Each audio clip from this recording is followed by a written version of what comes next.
Cthulhu, what do you think? I'm looking for something. Something that I need for one of my potions. There's one. Everyone, I found it. The saffron field cap. People ask me, am I a good person or a bad person? I don't even know if I am a person. I've no memory from before I met these people. They're the only friends I have, and I will protect them. Stick close. Anything could be out there. Trust me. Dying isn't the worst thing that'll happen to you out here. What's out there? I've seen what it can do, and I won't let it happen again. You can't fix what she did. Oh, that sounds simply dreadful. You must have been terrified. Would you mind repeating that last part? Don't be afraid to really slow it down. Let's dig into the details.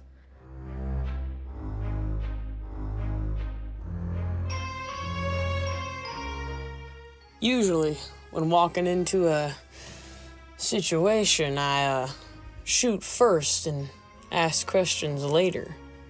Gives me the best kind of information.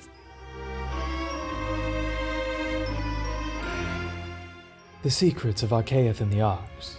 Why we've hardly scratched the surface. I intend to make the first dent. Where you see binaries, I see an alloy. Divine, arcane, wholly separate forms of the weave. I have combined them.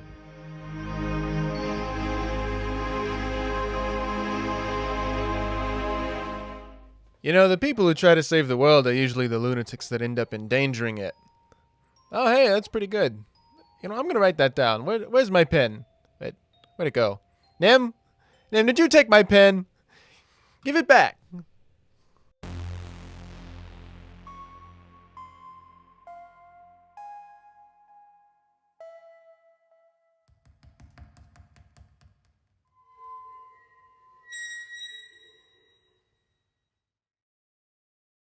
Hello and welcome back to the Shifting Realms, where we are going to attempt to escape this tower of mirrors, of dolls, and of possibly bad decisions. How did we get here in the first place? It all began with the locket. we all lean back in our chairs and the memory plays, right? It all started with a locket. A locket that honestly, the fact that it was cursed, no one could have known that it was a cursed locket. No one could have known. Certainly not the whispers that came from it, but decisions were made and we find ourselves working together. Not just as a party, but also with Lucius Darenactum, Karnath, bad taste in the mouth, Alvin, the new manservant, who is being paid certainly by House Stormwave for all the things that are being done, allegedly, and everyone's new favorite friend, Kai, is also assisting. Arguably, remarkably helpful. Great individual, remarkable storyteller. Oh my god, yeah, you're so right. I have to listen to it 9 times. He's got the most practice. There's no doubt about that. With the group finally gathered and assembled in the basement of Karnath's Tavern, Oddball's thread working in his father's old workshop, the group was able to separate their spirits from their corporeal forms as they were ushered into the locket.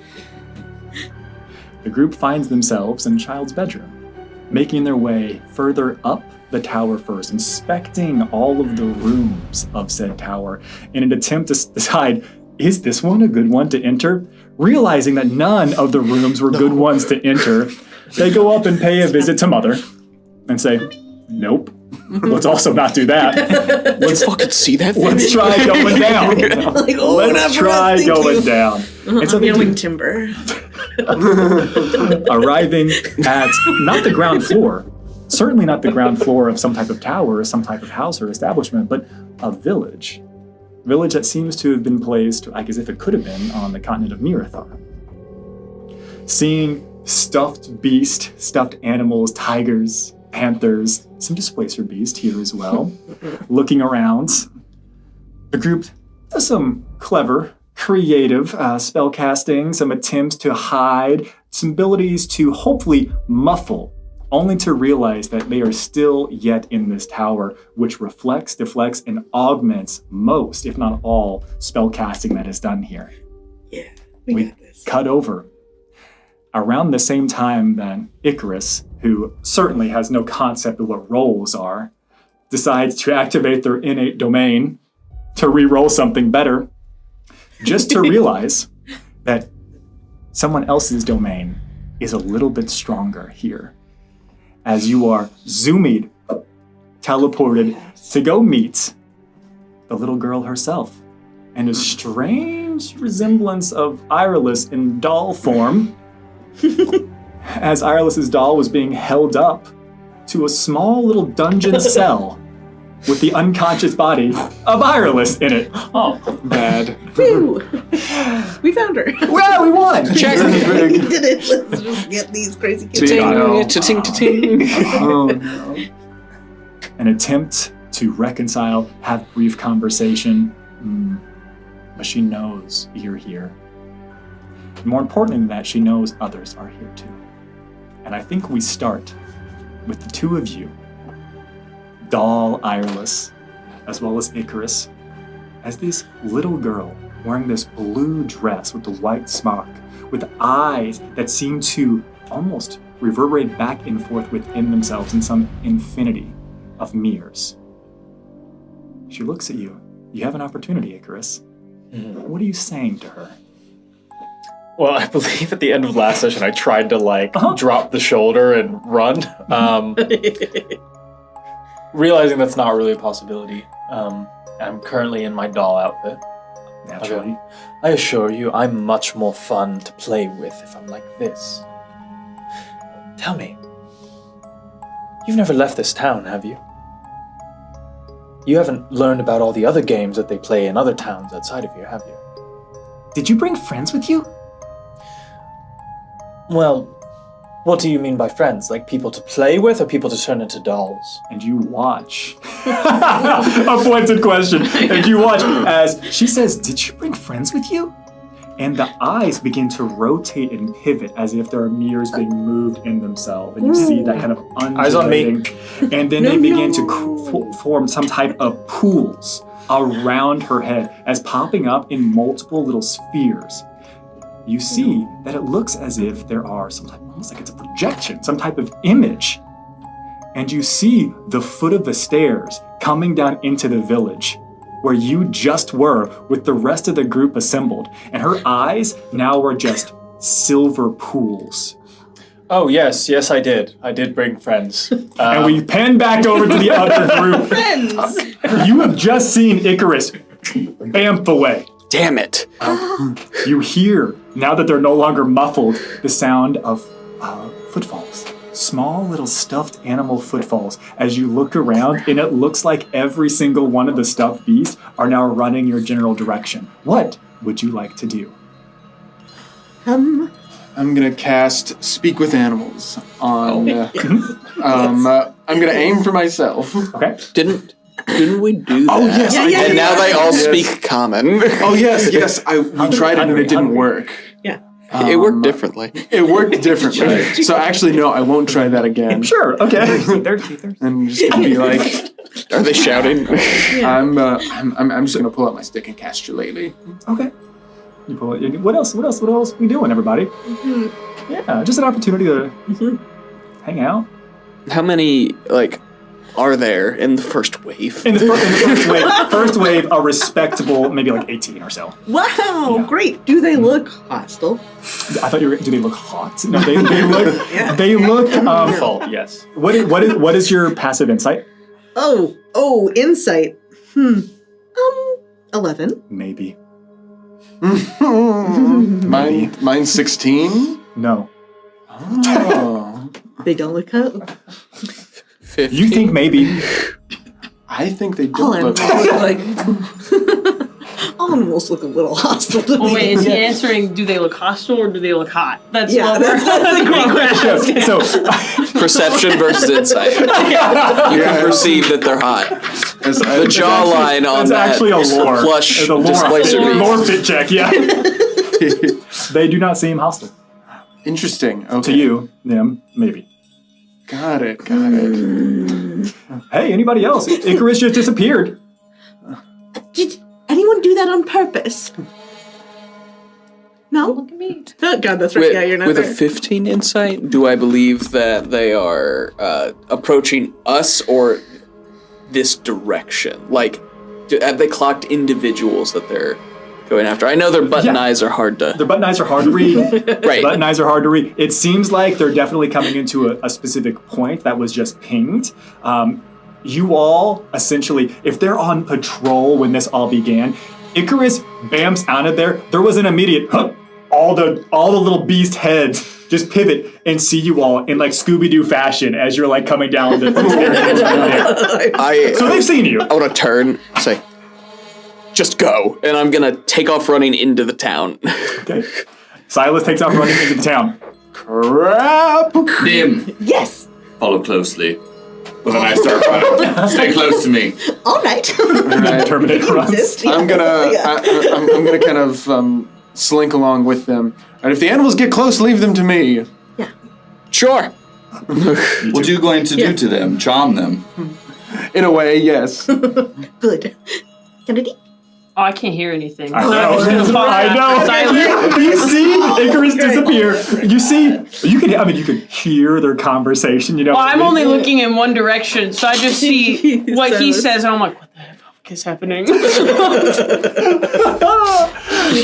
you're looking that direction, and then you see Silas enter frame, just sprinting. Yep. All right. You all take off? Yep. You all take off into town. Rather than going with the previous plan of kind of skirting around through like the bushes or the outside. To hide. Yeah. Yeah. I'm just checking. You all head out towards the center of town, town, and you can hear as the footfall of these other stuffed beasts begin to pad after you. Again, it's really cute, the sound that you hear, but they are coming after you. What sound? Exactly. You're unpleasantly unaware. I'm gonna get your entrails. We snap back.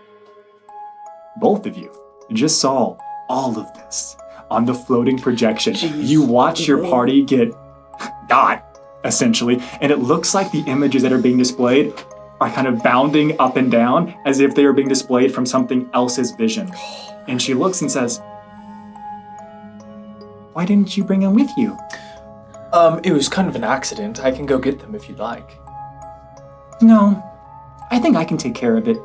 Here, hold my dolly. Okay. And she hands you the dolly. I'm just gonna subtly scoot over to the jail cell. Okay. Yeah, beautiful. And can I change? I'm gonna try and cast thaumaturgy and Okay. change my eyes to match hers. Awesome. Like the mirror thing. Just for Sure. science. Cool. That sounds great. Go ahead and drop a d20, and before you drop it, evens or odds. Order evens. That's a 6. Okay. That happens.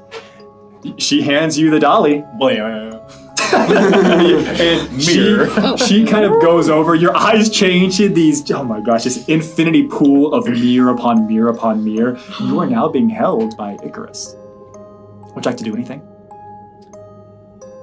I think in my head, Icarus. You hear it. You feel it. You're being shook. Don't shake me. It's really you. Oh no. Okay, how do I get you back into your body? Oh my god. I have no idea. Jesus Christ. You said you were going towards the jail cell. What are you doing over there? I'm just kind of standing in front of the body,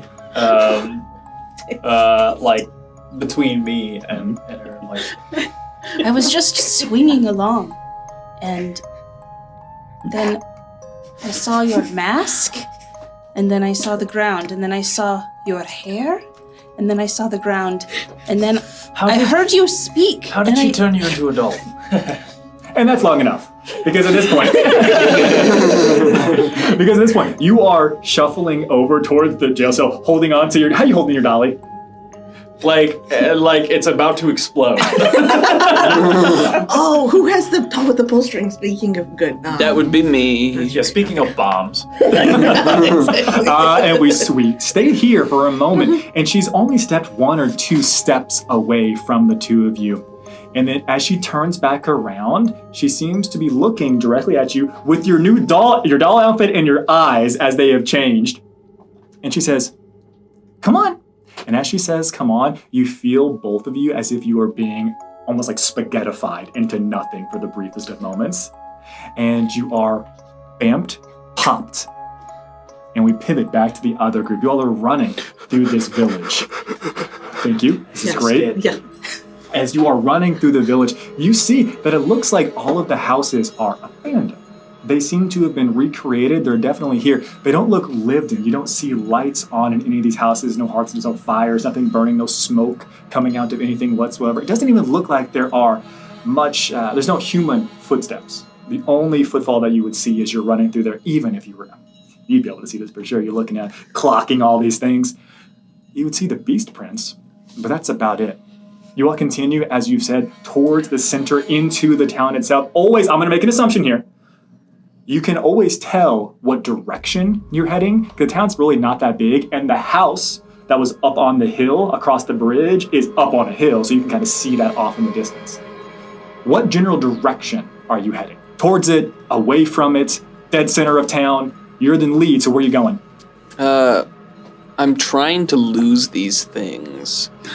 So I think the most densely line of sight breaking area would probably be center of town. So the plan is to go center of town, make way to bridge through alleys or whatever. Okay, that sounds like a good plan. You start making it that direction. As you're heading that way, go ahead and do me a favor. Give me a survival check.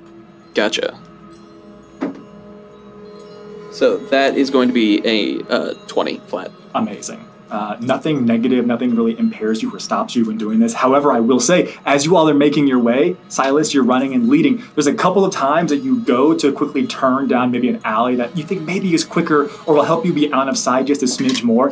And you look down at the end and you see there's already several beasts standing there. But they don't seem to be coming closer. They never seem to get more than 30 feet away. And whenever that happens, they stay in their alley, stay in their lane, quite literally. You pick another path, you keep on trucking. You make it to roughly the center of town. You can see that it looks like it would have been what could have been a market square of some kind. All the trade goods, things would have been brought in here. Anything else you want to do before tonight's run? I have a question with that roll and with this knowledge. Are we being chased or are we being herded? With the dirty 20 survival, it seems more like you're being herded. I stop. We'll say that you're probably on the... You're yeah, right. I absolutely run into silence. You're probably at this point maybe around 30 to 60 feet away from the actual town square that you were heading. And you can see and little alleyways. It's a small village, right? But between some of the other houses, all of these beasts seem as if they are stopping. Once they get you in the general direction that you want to go, you turn around for the first time because you've stopped, collide. And you look around, and it seems like two more of the waves, an additional 15, an additional 20, all seem to be roughly behind you. Why are we stopping? Silas is concerned. Look at them. Oh, this is ridiculous. What? Yes, they're stuffed animals, Silas. They're not getting any closer. There's one path to go. Oh.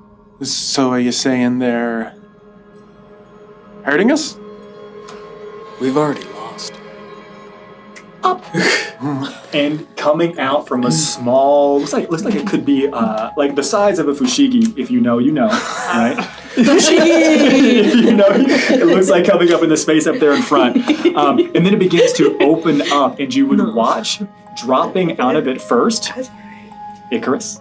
Icarus is holding a doll as if it's about to explode that looks eerily similar to one Ireless. He got enough. Oh, no. And then stepping out, like they're coming down a set of stairs, although there are no stairs there, you would see a little girl wearing a blue dress with a white smock. And it looks like she has the exact same eyes that Icarus has now. An infinity of mirrors. She got him. Oh, Icarus, what are you wearing? We're here to play.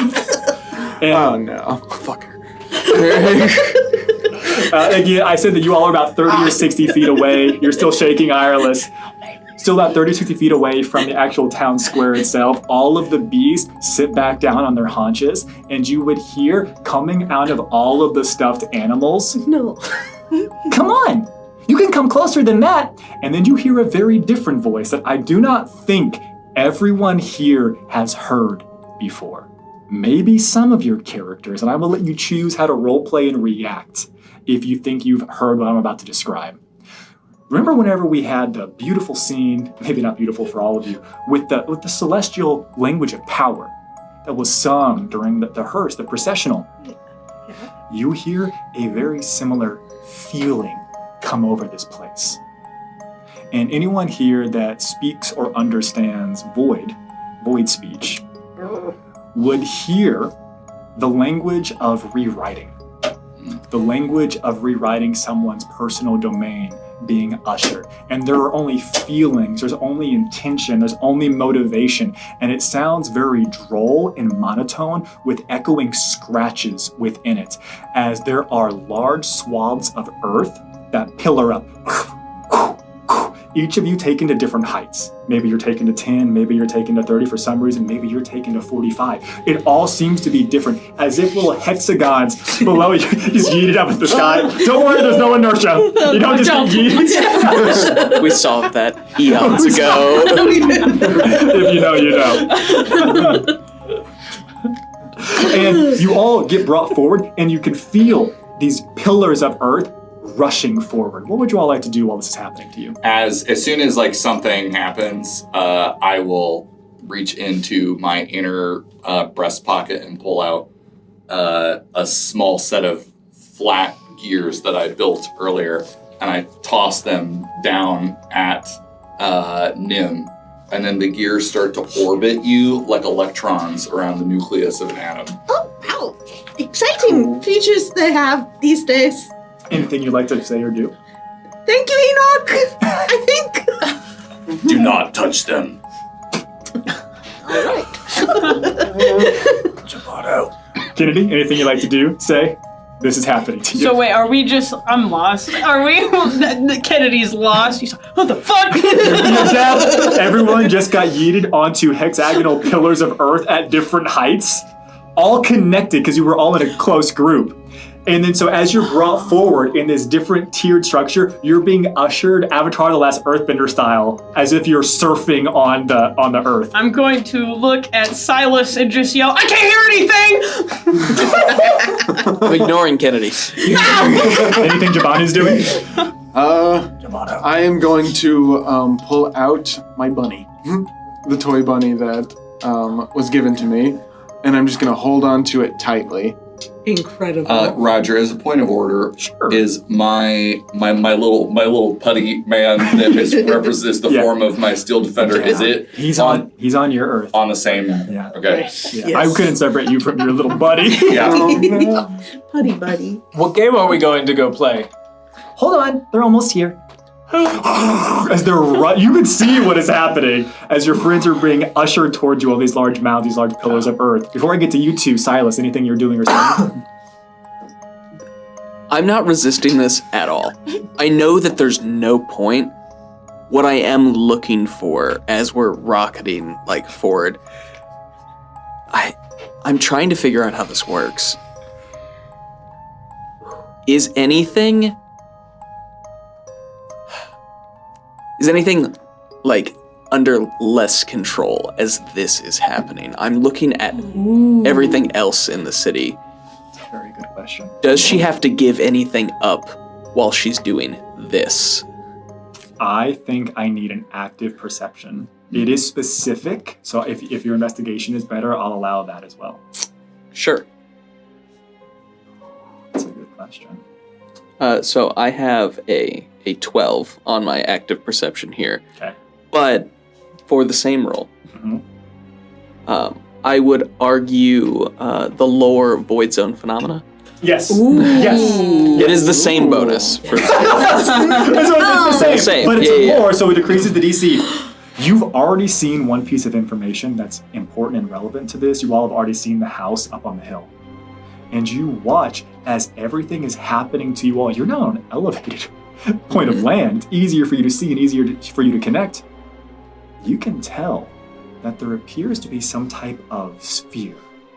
There appears to be something that is unaffected. Whenever the language rings out, there is a wave that comes across the entire space, and it looks like it's hitting some type of force field as it gets to that house.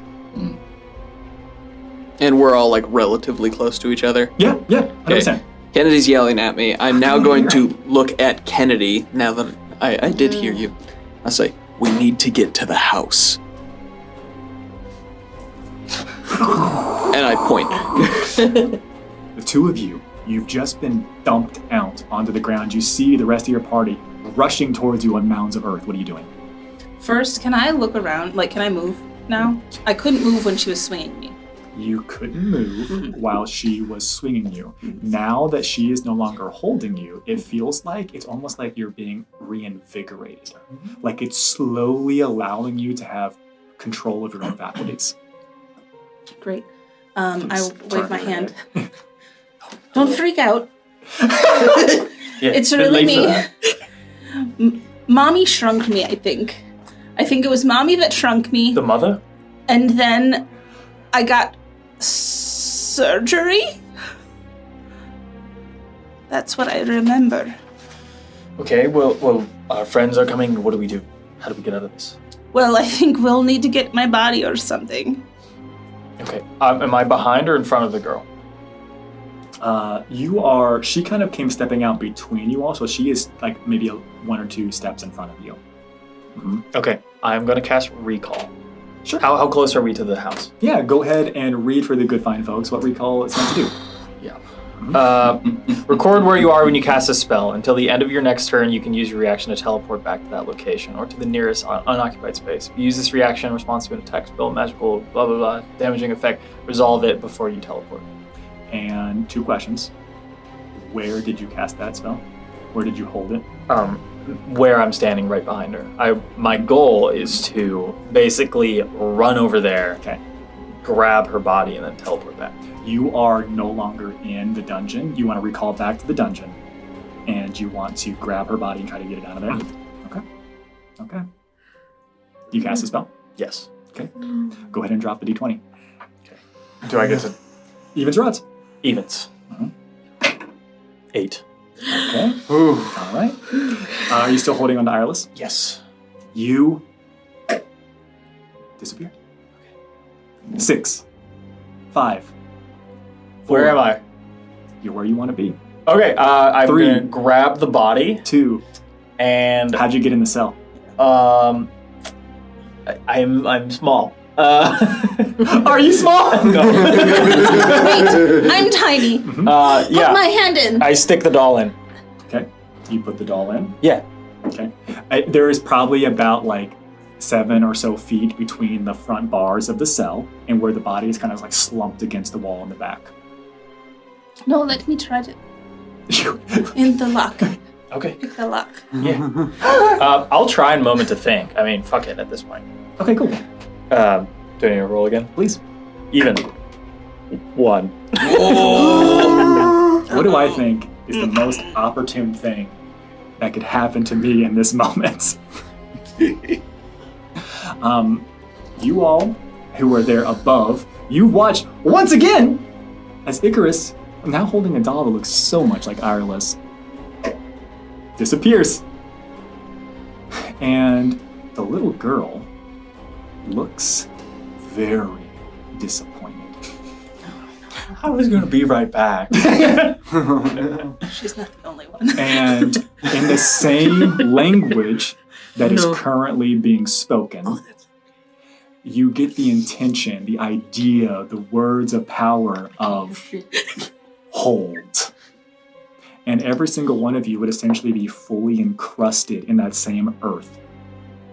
And you feel yourself just stuck. You've been haunted. There's no doubt about this. Oh boy. It is pitch black.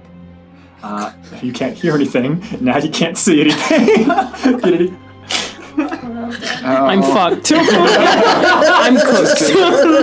Is it like a bubble around us, or is it like a second skin? It is kind of like a second skin with you don't necessarily. It's restraining you 100%, but it does. But it doesn't. Yeah, but it doesn't feel like it's trying to crush you or kill you. 99%. And you all wouldn't be able to hear this in your new living spaces, but there would be a sigh, and especially not you.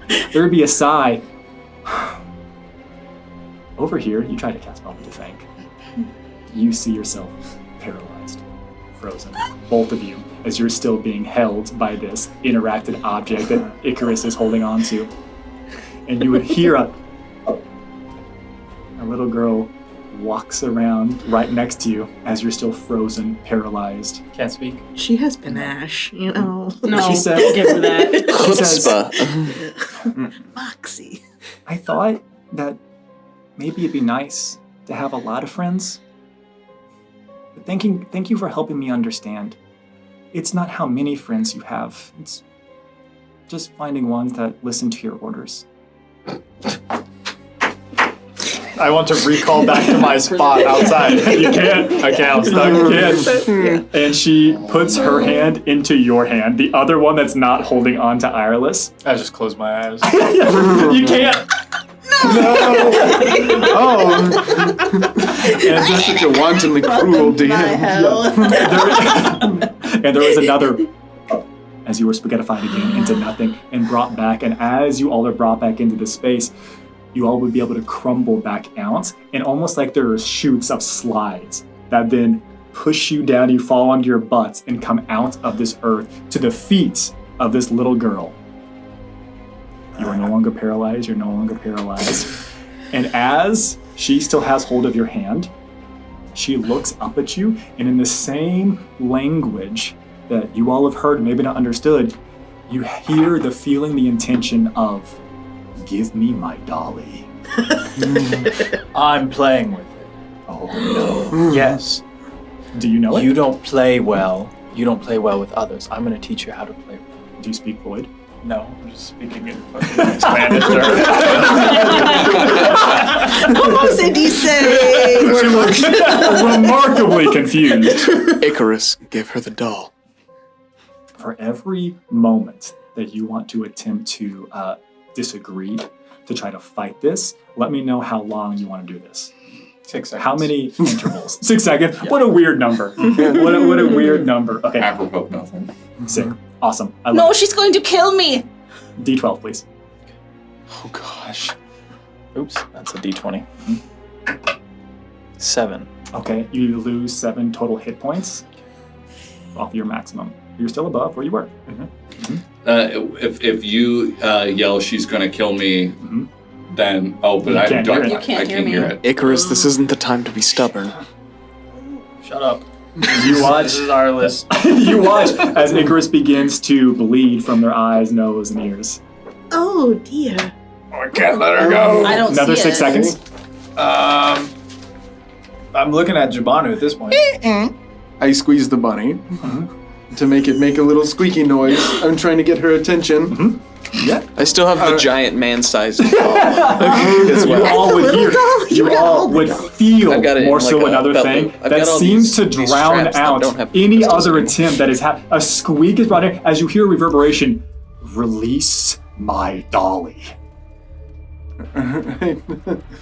Why don't you put down the dolly, But I Icarus, dropped the man-sized so I can doll. use her to tell a story? Okay. You drop it? Yeah. Okay. As you release the Ireless doll, you don't fall to the ground. You don't place it on the ground per se. It just kind of comes back over to her. And then as she is walking away from this, she's holding on to you, Ireless, in your doll form, and you feel your faculties leave you again. She's walking away with her? No, she's walking towards you all. As you all fall off your little slides closer to her, she comes to almost lord over you as a little girl. Anyone attempting to stand up? Anyone Yes. going to... Okay. I'm standing up. Yeah. And I'm pulling the greatsword. I'm also out trying of my to stand, but I'm not pulling the Let sword. her I'm gonna go. I'm gonna put up my hand like this, and I'm gonna try and like look at the little girl in the face.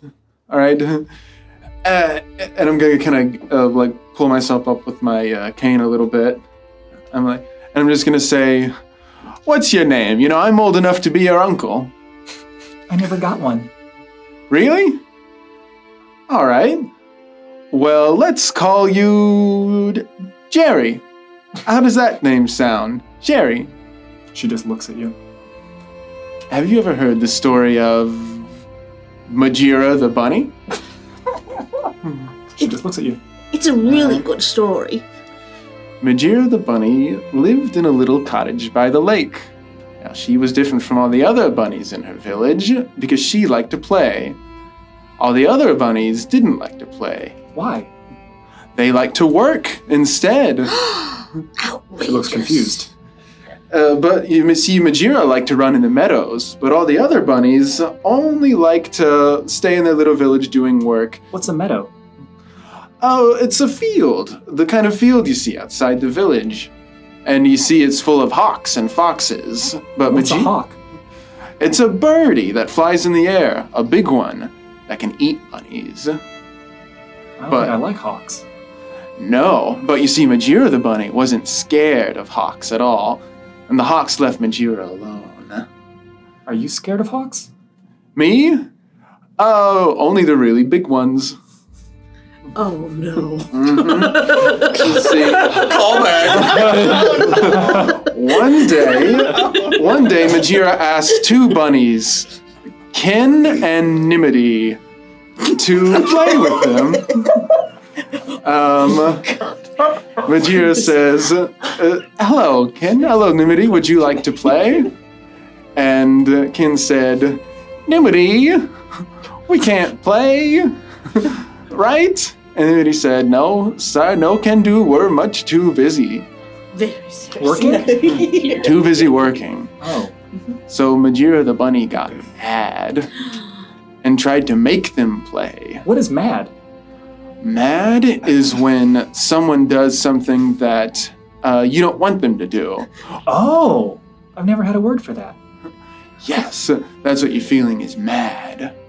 What do you do when people make you mad? Well, there are a lot of different things you can do. Gentle parent our way out of this. Then you got You this. can, name the feeling. some way, you can react. You can react poorly and result to violence. You can try and What hurt is them. violence? It's when you hurt someone. I've never had a word for that. While this is taking place, can I slowly move and I want to look at the hand mirror and I'm pointing it at the little girl. Oh, heck yes. As you pointed at the little girl, maybe weird. If you've ever taken a camera or a video camera and you pointed it at a television screen, and you just see depth of more fields of vision creating. As you point, gesture carefully that mirror towards her, all you see is an infinite depth of her over and over and over and over again. Can I, as I see Silas doing that, I just want to quietly begin moving to the other side. Yeah, she seems like she's enraptured in a story Great. time. And I want to also move the mirror and see if anything happens when we get her caught between two. As you move, she doesn't seem to care, really. Yeah. She doesn't feel... She has no word for feeling threatened. And so you go and do this pincer maneuver, and it doesn't look like anything is happening. Okay. Well, let's try down a little bit. Yeah. So that's what everyone, that's what people want to do when they... Violence? Yeah, sometimes when they get mad, they want to hurt people. But you have to realize something, is that when you get mad and hurt people, no one will be your friend. No one will want to play with you. Now, Majira the bunny didn't know this at first, so Majira the bunny tried to make Ken and Nimity play with her. And she managed to do it for a little bit, but because they didn't want to, it wasn't fun for them. And Ken and Nimity weren't happy. And because Ken and Nimity weren't happy, Majira wasn't happy. What is happy? Oh, what is happy? And I'm going to look at the bunny, and I'm going to look back.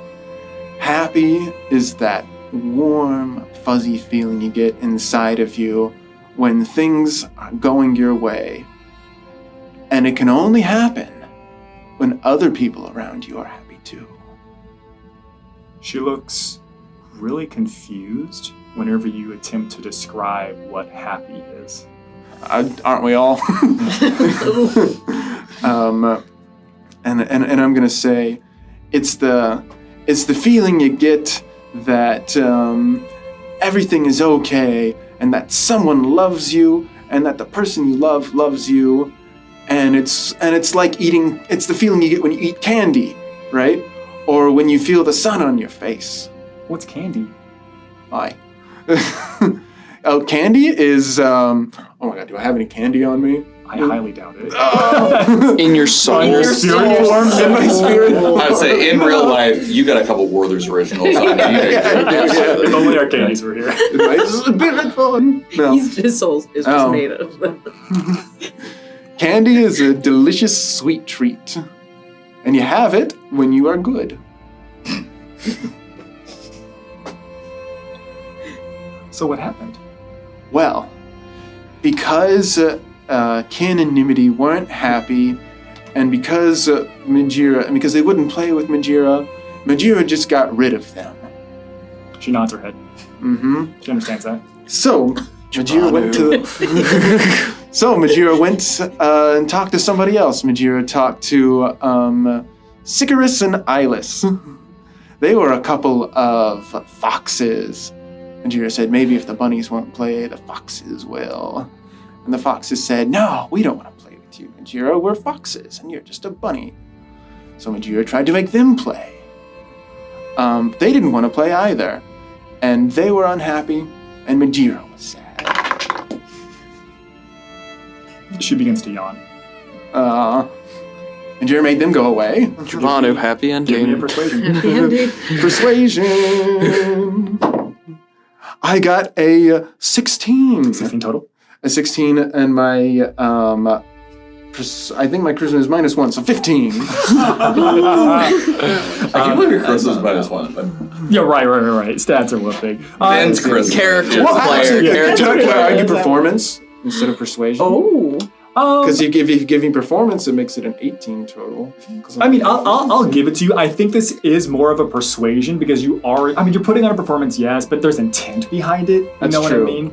I'm fine. I'm fine. This is Whatever. Oh, so true. You got an 18.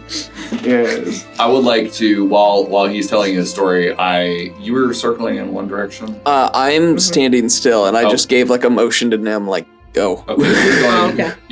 I'm going to try to go the opposite direction and like slowly just circle around her. Okay. Circling around. Are you doing anything? Yeah. Roger's like, this would be great for you. Describe to me. Do you have any ulterior motives? Do you have any plan, or are you just chilling? I'm sitting cross-legged and I'm looking at her. What a move. So you finish your story, you get an 18. Oh, wait. I have one last little thing. Oh, she's done listening, but you can say it. Okay. But then she realized that the only way she was ever going to really get people to play with her is if she played the games they wanted to play too. And then she freed everybody she had trapped, and everybody played together and was happy. You really lost her there at the end. That was a rough And that's how Majira the bunny found happiness. True happiness. And you watch as she kind of like pats her hair a little bit, and she says, "No one's ever told me a story before. Some of those words I never heard them before. I think I'm mad. Because sometimes people don't do what I want them to do. But I think you helped me understand something." Thanks, Giovanni. Yeah. And she holds up the doll that is eyeless, and you're just limp still, right here. God. And she says, "I don't think I knew all those words. I didn't know what they meant. And so when I've been making my dollies, I didn't know what to take away. But now that I have a word for it, Well, I think the new ones will be a lot more fun to play with. It won't be like those nasty foxes that you talked about. Because they won't be able to say no. I see. I think the point of the story might have been lost on you. The point was... She walks over to Kennedy, who's on the ground. And she puts out her hand. And she says, "You look nice. Want to come meet my mom?" Her mouth does move when she speaks. Okay, but last time she was wearing a mask. Is she still wearing that? She's not wearing. She's not wearing. Because she had the surgical mask. Oh yeah. That was just during my surgery. Yeah, that was just during the surgery. I hate this. She's not in uniform right now. She's off. She's off. The surgery's over. She's not performing. Yeah. For now. Well, I don't know your mom. I'm not interested to meet your mom yet because we haven't played. No. Weren't you listening to the story? No. You probably weren't, but she doesn't know that. She says, "No, I want you to meet my mom before we play, because you won't really appreciate it afterwards." Fine. And you watch as she brings her hands together, like almost smacking them, clapping them right in front of your face. And she begins to turn her hands at a 90 degree. And as she pulls them apart, you see that there is this cat's cradle type of energy that seems to be interwoven between them. Can I move? You can move. As she starts to pull the hands away, I want to like slam them back together. Give me an attack roll. Sure. Where am I?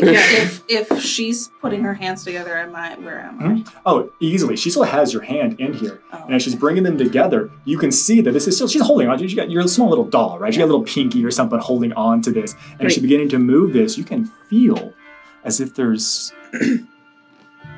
Right now, it's almost like she cannot prevent you from thinking or doing something because she's channeling something else somewhere else. You make a attack roll. Would you say I'm proficient with my hands? Can 19. As Silas is charging in on the opposite side, I want to get ready and go at the same time. Okay. Pincer movement. Yeah. Pincer movement. You've been lining it up. It's already been Tabletop. established. Yeah. Push her over. Schoolyard rules. Awesome. Get the table. Yeah. What'd you get? 19. A 19 certainly strikes, and you thrust the hands back together, and you hear the same language of power that has been already spoken in this space. I'm just trying to hold her hands together. And she looks at you, and for the first time, right, you've all seen her talking. She was listening to this story. You watch as all of the, if we think about this geometric patterns that have been her eyes, that they've been oscillating, all come back into one normal, regular shape. And looking back at you, you see the reflection of another individual. They seem to be wearing, there's no mistaking about it, certainly guild attire. And as you smash her hands together, she begins to scream. While he's doing that, I want to rip off the necklace that Silas gave me and try and get the crystal in contact with her skin. Beautiful.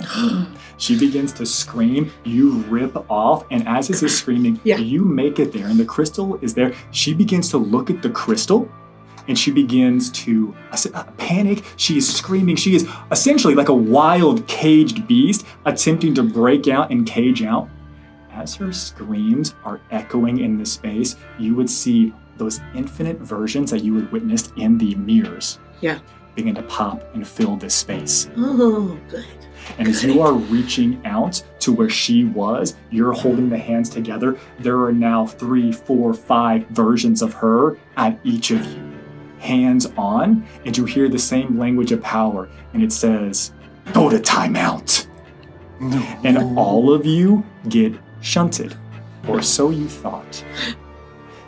You watch as there is a coursing. You have almost got that crystal in connection to her. You can feel yourself being pulled away. You make contact, and you hear her scream again. And here's what's happening, everyone. She was intending to send you somewhere very specific. Something that's on here in my notes that definitely would have been a good time. But as you've done this, I'm going to give you an opportunity. I need... Interesting. Everyone but Silas I need everyone but Silas to please do me a favor and drop a d20. I got a 16. Okay, give me 1 second. Okay, 20 to 25. Well, what is modifier? No modifier. No modifier. No modifier. Straight off rollies. Okay, so no one got a 20. Beautiful, 15, 20. 18. 16. Okay, beautiful. Giovanni, wonderful. 10, 15. 11. 11. Dex is probably higher, I think. Yes. Yeah. Yes. Oh no. Like a clayman. Okay. It's higher than 0. 4. Oh, 6. Okay. I'm a full up. Oh my goodness. All right.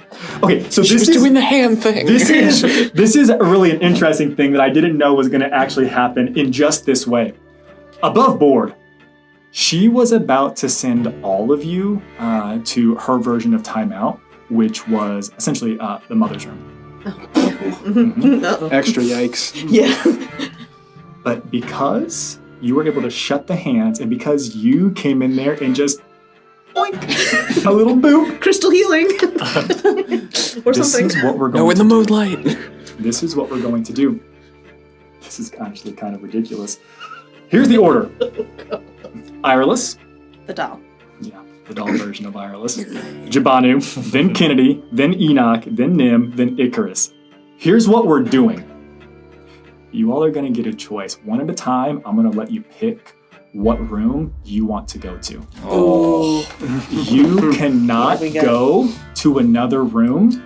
Excuse me, you cannot go to the same room that somebody else is in until all the rooms have been filled. Okay. Tight. And I will remind you, you have the choice. I'll let you choose. I'll let you choose. I'll let you choose. Me too? I don't know the rooms. I'll tell you all. Oh, that's actually remarkably powerful. We'll have yours be random. Okay. We're going to let you choose between 2, 3, 4, and 5. The 5th floor was the workshop. The 4th floor was the playroom. The 3rd floor was the bedroom. And the 2nd floor was the doctor's office.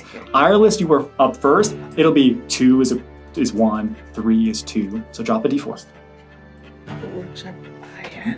I rolled a 3, so that's room 4. Yes. You are going to the playroom. Yeah. All right. Giovanni, would you like to go to the bedroom, the doctor's office, or the workshop? The No. which one? I didn't. Yeah, no. I'm scared. Which one had the? I don't want to go to the Not going soldiers, straight and I to don't want to go hell. to the mom. So I guess whichever one had the skitter. To the bad place. Oh no. The skittering one. That was that's where Irelis is at. We just asked for skitters. Oh, so is the bedroom where we came in? The bedroom is where you all came in. This is kind of it's a messed up thing to do because it's like an initiative-esque order. You can choose to go to the bedroom, which is the safe and then one. nobody else can go there until everyone else is. The protector.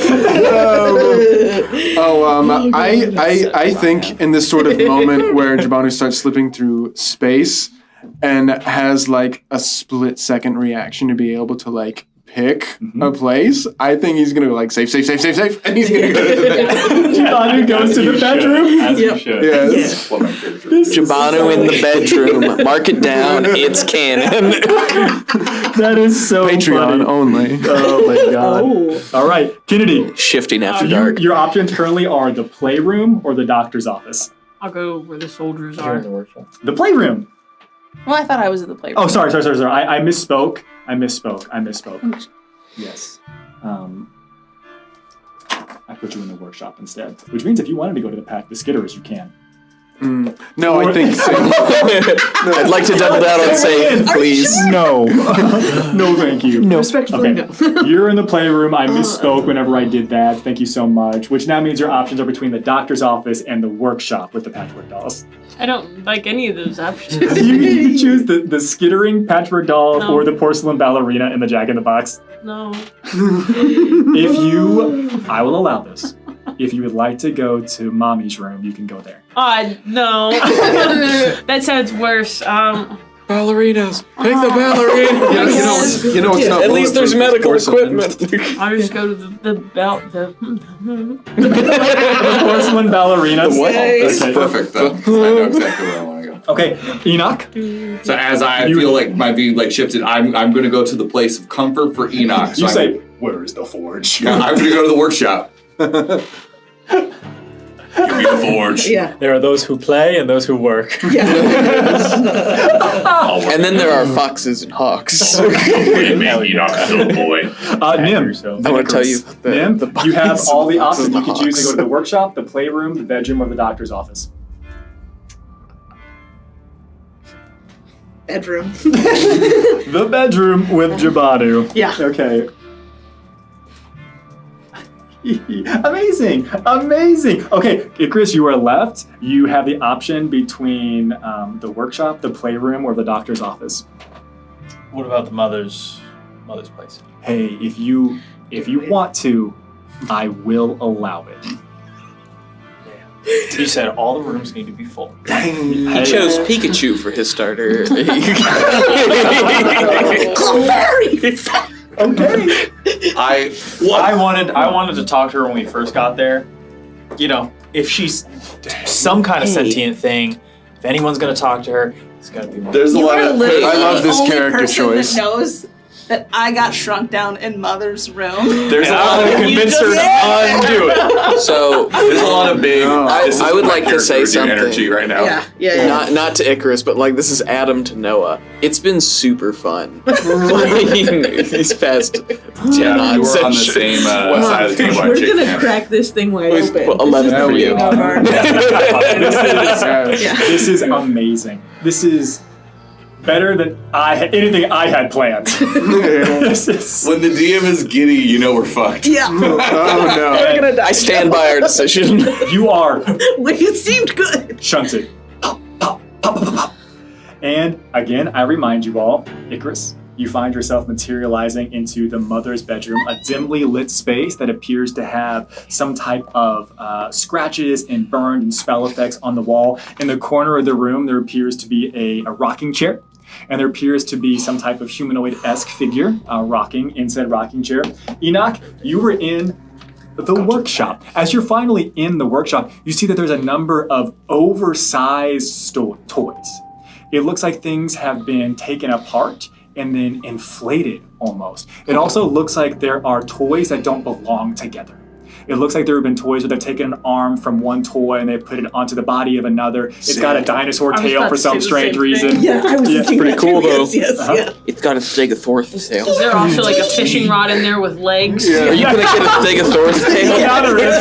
Now there is. That'd be pretty cannibal. All the hair has been shaved off of one of the dolls as well. Burned. Angelica! He's got like 8 legs. Irelis, you find yourself in the playroom, and in the playroom, again, it's blocks, and it looks like there's some type of like loop-de-loop, and there's like these cars driving around on them. Hot Wheels. They got Hot Wheels?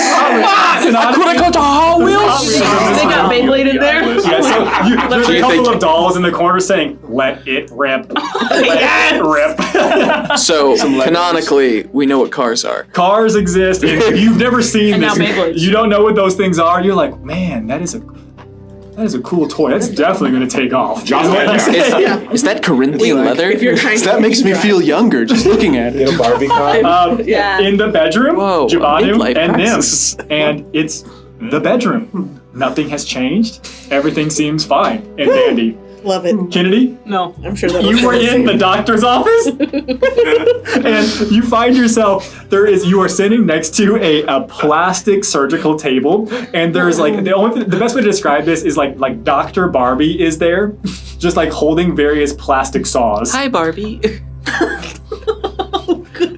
And there's plastic around with the exception of going towards the door. Fuck you. Oh no. Oh dear. Uh-huh. And Oh dear. Silas. As everyone is getting shunted away, you watch as the doll is the last one to get shunted. She looks at you and she says, "You're just like the one who put me in here. You can stay here." You've made me mad. I'm not sure you fully understand what that means. and she disappears from the space. Mad is the type of feeling that you have before you engage in violence. Yeah. She's like So really good listener. How does it feel when she just disappears? Is it just like she's not here anymore? As she disappears from this space, all of the village, all of the homes, everything here goes into disarray. Everything erupts into flames. You see that it becomes nighttime in the space. There is an acrid smoke that fills everything. And as you look around, there are piles upon piles upon piles of individuals in this large heap of bodies. In the distance, you can see there appears to be a single house that is unaffected, lights still on. Whew. And I need everyone to roll initiative. This is like such a good Jesus fuck. Hold on. All right. No. An actual initiative. Ooh. 20 to 25. Natural 20, 22. Ooh, for 22. Anybody beat 22? 21. I'm in my element. You're so excited to get to what happens. You're so excited to get to what happens. A 22. With a 22, that's going to be Silas. With a 21, that's going to be Kennedy. Anybody get 15, 20? Oh, fuck. Oh. Well, Yikes. I mean, we're all separated, so. yeah. Yep. So true. Okay, 10, 15. 10. 10. Oh. 14. Dex? No, my dex is 16. Okay, you go first. What'd you get again? What was the number? We're fighting at 10? Just slow rolled you on initiative. Yeah, that was wild. All right, Jibanu, followed by Icarus. Okay, what do we got left? 4. I have a 7. 3. Okay. I can drop. You got a 7? Yes. Okay. Really? 7, 4, 3. Nim, who got the 4? Me. Thank you so much. Doll. I can. Can I drop down Living below Icarus just so I can kind of share it with like Nim, just since we're in the same room? Yes. Oh, heck yeah. Thank you. Makes a lot of sense. I love it. Love it. Heck yeah. Okay. All right, it's going to be Silas, followed by Kennedy, followed by Icarus, followed by Jibanu, Nim, Ireless, Enoch. That is the order that we have. And I will apologize in advance. There's going to be a lot of jumping around. I'll be checking my notes quite a bit to go into all these different rooms that I didn't fully know was going to be exactly how we got there. But let's make it happen. At the top of the order is easy. Silas, you find yourself, this is also going to be an augmented initiative. Describe to me what it is you want to be doing when I describe the scene to you. We're not quite yet in the traditional battle encounter. Silas, you look around the space, you can feel your lungs filling up with this acrid smoke. You can smell the burning bodies in this space. What would you like to be doing? I think instinctively I like raise my collar to cover up my spirit nostrils. And I want to begin like fighting my way through the smoke to the one safe bastion that I know and I can see. Because as far as I know, everything abides by the same rules, and if that's not on fire, that's where I need to go. Begin making your way through there. You pass some of the piles that are here. Yeah, I will give you a couple of things for free. As you're walking through this, it looks like all of the bodies have been covered in some type of flammable material, and you can see that there are torches nearby that begin to, almost as if you can see the proof that this fire was started intentionally, and not just some like magical explosion or something else that would have caused this. It looks like somebody went through the work to pile bodies and then cover them up with some type of flammable material and then light them aflame. Can I pick up one of the torches as I move? Yeah, grab one of the torches, light it on one of the flaming piles of bodies. Yep. Okay, beautiful. Got that. Number 2, Kennedy, you find yourself in the doctor's office. This large plastic figure that seems to be holding something that is almost like it is welded to its arm doesn't appear to be moving whatsoever. There is a box that is sitting on top of the doctor's slab, this surgical slab made of plastic. What would you like to do? I'm about to play Five Nights at Freddy's 2 and like D&D right now. Oh, no. Do you want to? No. What would you like to do? Is there a door? Yeah, there's a door. That's so cool. I'm not moving. Is the box making any noise? Not moving. There's not any noise coming out of it. The doll doesn't. Can you hear? Hmm? Yeah. That's why there's no noise.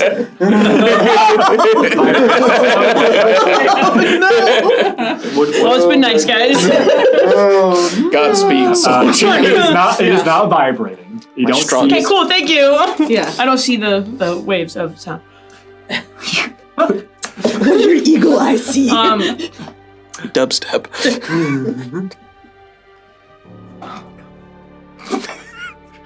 Can I?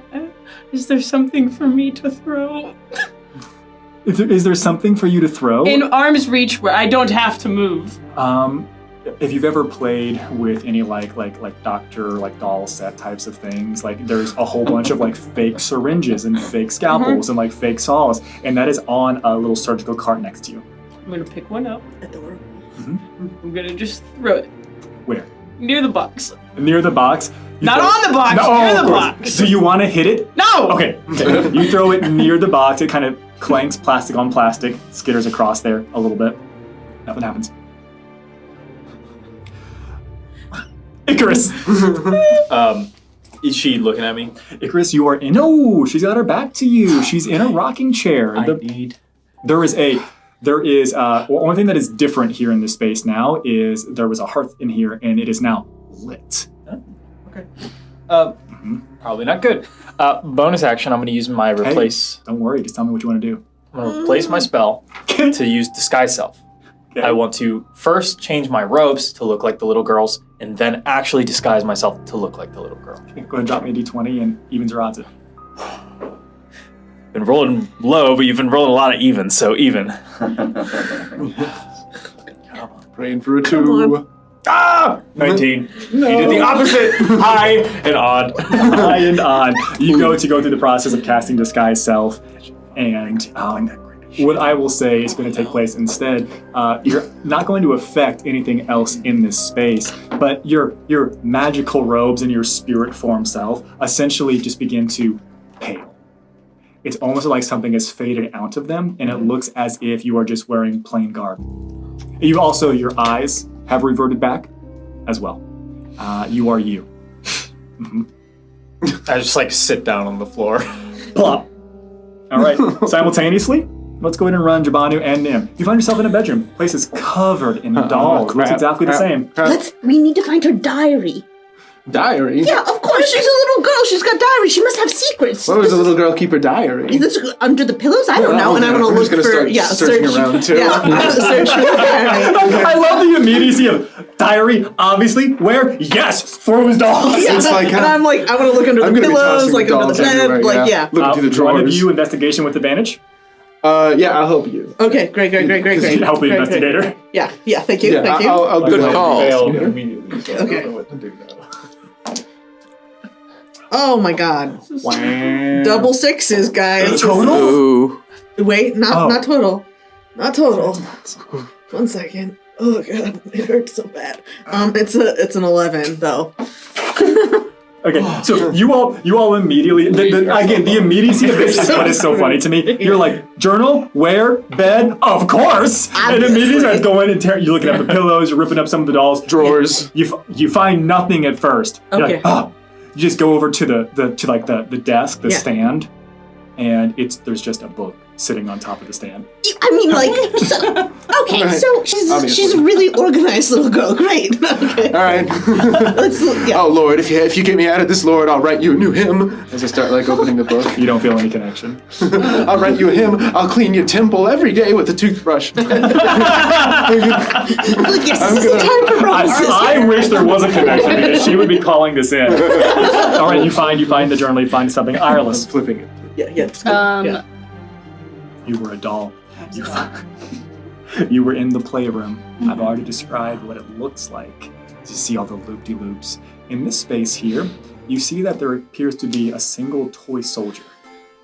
And it looks like they're carrying some type of box in their hand as they're marching in step around in some little circle. I tried to talk. You, as you're away and not being held, you can feel it's coming back. You can talk, you can move, you can stand, you can walk. Great.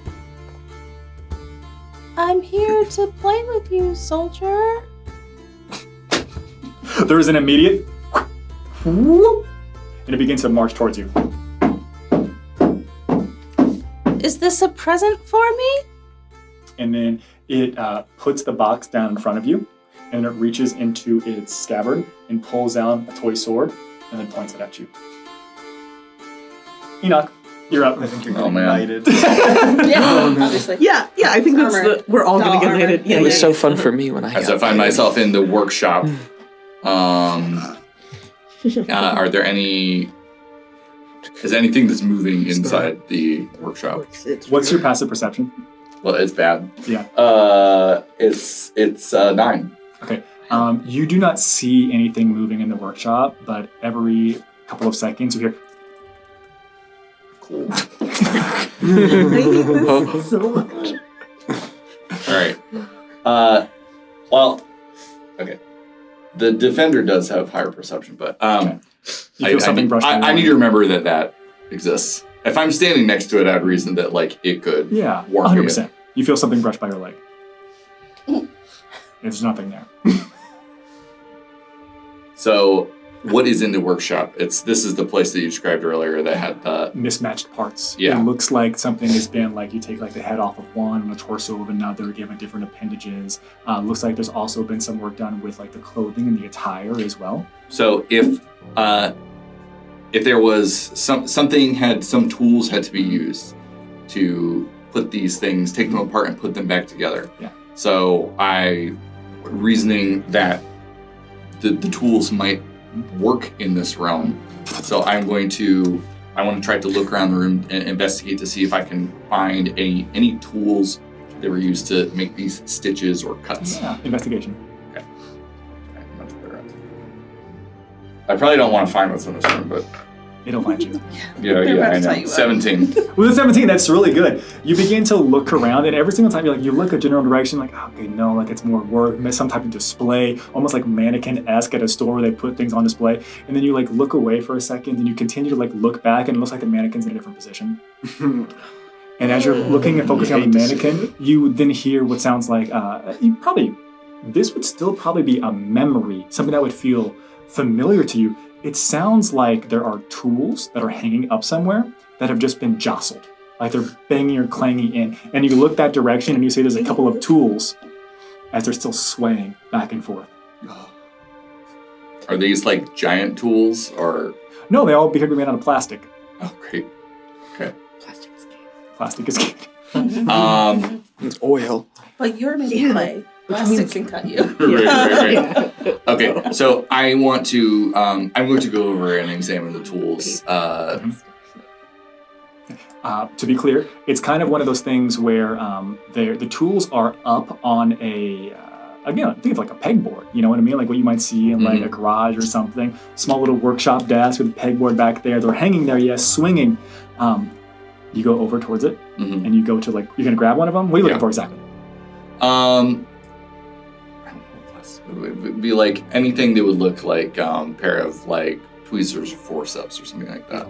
That's what you grab, and as soon as you reach out and grab that, you don't hear it. You just feel a hand grab onto your leg. And we go back to Silas. So I was moving towards the non-burning structure. You look around the space, and it looks like as you're making it closer and closer to the bridge, it's easier to breathe. It feels like whatever that, if it's a memory, if it's some type of creation of this demiplane, is beginning to fade. And you can find yourself essentially at the stairs up in front of the house. I want to look back at and take it all in before I make my way there, because I assume that this was the end of that village that Lucerius has told us about, the origin of this creation.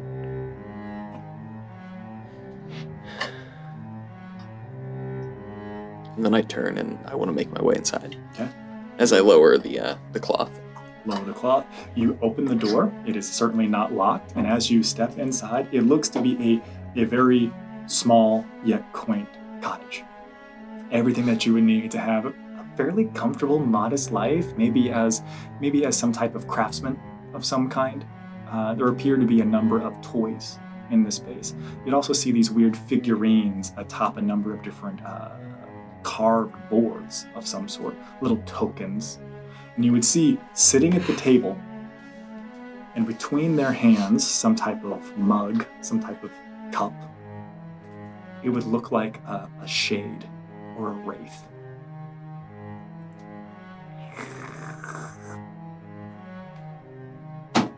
Sets the cup down, looks at you.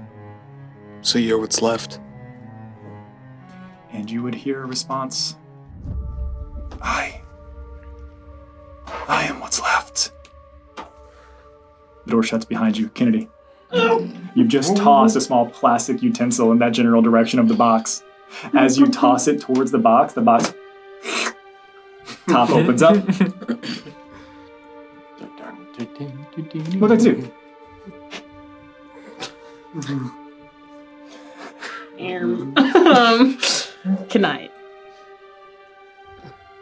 Can I sneak over there to close it? Just like, can I sneak over? Make me a stealth check, please. This is my favorite. You got this. You got this. The energy that I'm receiving here is What's just, on the doctor channel?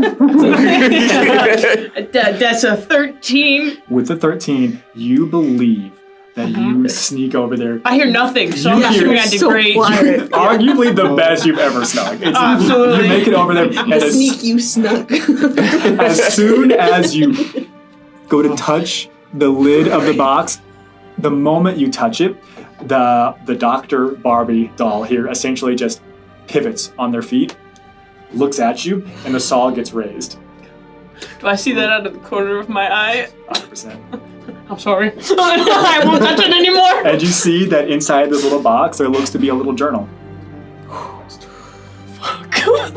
Yeah, she puts them in weird places. You're gonna have to read. Worst part about this. It's an audio book. You can't hear. I can hear. No. It says, press 1 to escape. Fuck! You'll never know. What would you like to do? And then it says it in Spanish. How big is this room? The room, probably, from what you can tell, the plastic area that you are in is maybe 20 by 20. So if I was to grab the journal and start running in circles, how well can I do that? But you can, but only if you go. Exactly. Wait, are you doing it clockwise or leadership? Good question. I'll switch it up sometimes so that the Dr. Barbie here. If this is the future that you want, Yeah. that's the future I want. All right. You know, this is so funny because you didn't know exactly what was going to happen, but this is so perfect. You, Indiana Jones, as you grab the book out of there, and immediately she goes to bring this medical saw like your general direction. I'll take off running. And You take off running, and she's just walking after you. Exactly. Just keep going. And you just keep running. Playing keeps aways. You've got the journal in your hand. Next, we have Icarus. So I'm just sitting dejected on the floor. There is. I'm gonna look around. Okay, you look around. You want to give me perception? You want to give me investigation? What are you looking for? I am looking for hints of what happened to Ireless and what happened to the girl when she's in here. Like, I went here because I thought maybe I could talk to the mother about punishing the daughter. So, like, looking at the fire or whatever, looking at her chair, if she has any possessions, and looking at tables or anything like that.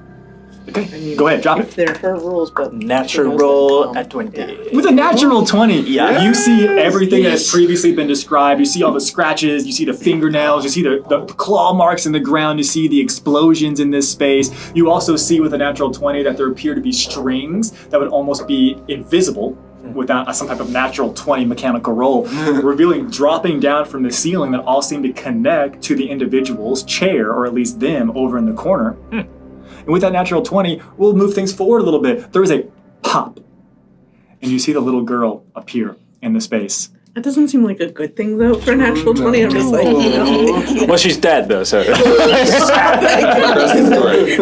And she appears over by the rocking chair. And she puts the hand on the rocking chair. You're just like sitting on the ground. Yep. in your plain drab clothes. And as she puts a hand on the rocking chair just spins and rotates. Do the strings move with the rocking chair? Yes. Okay. So they're not connected to the body.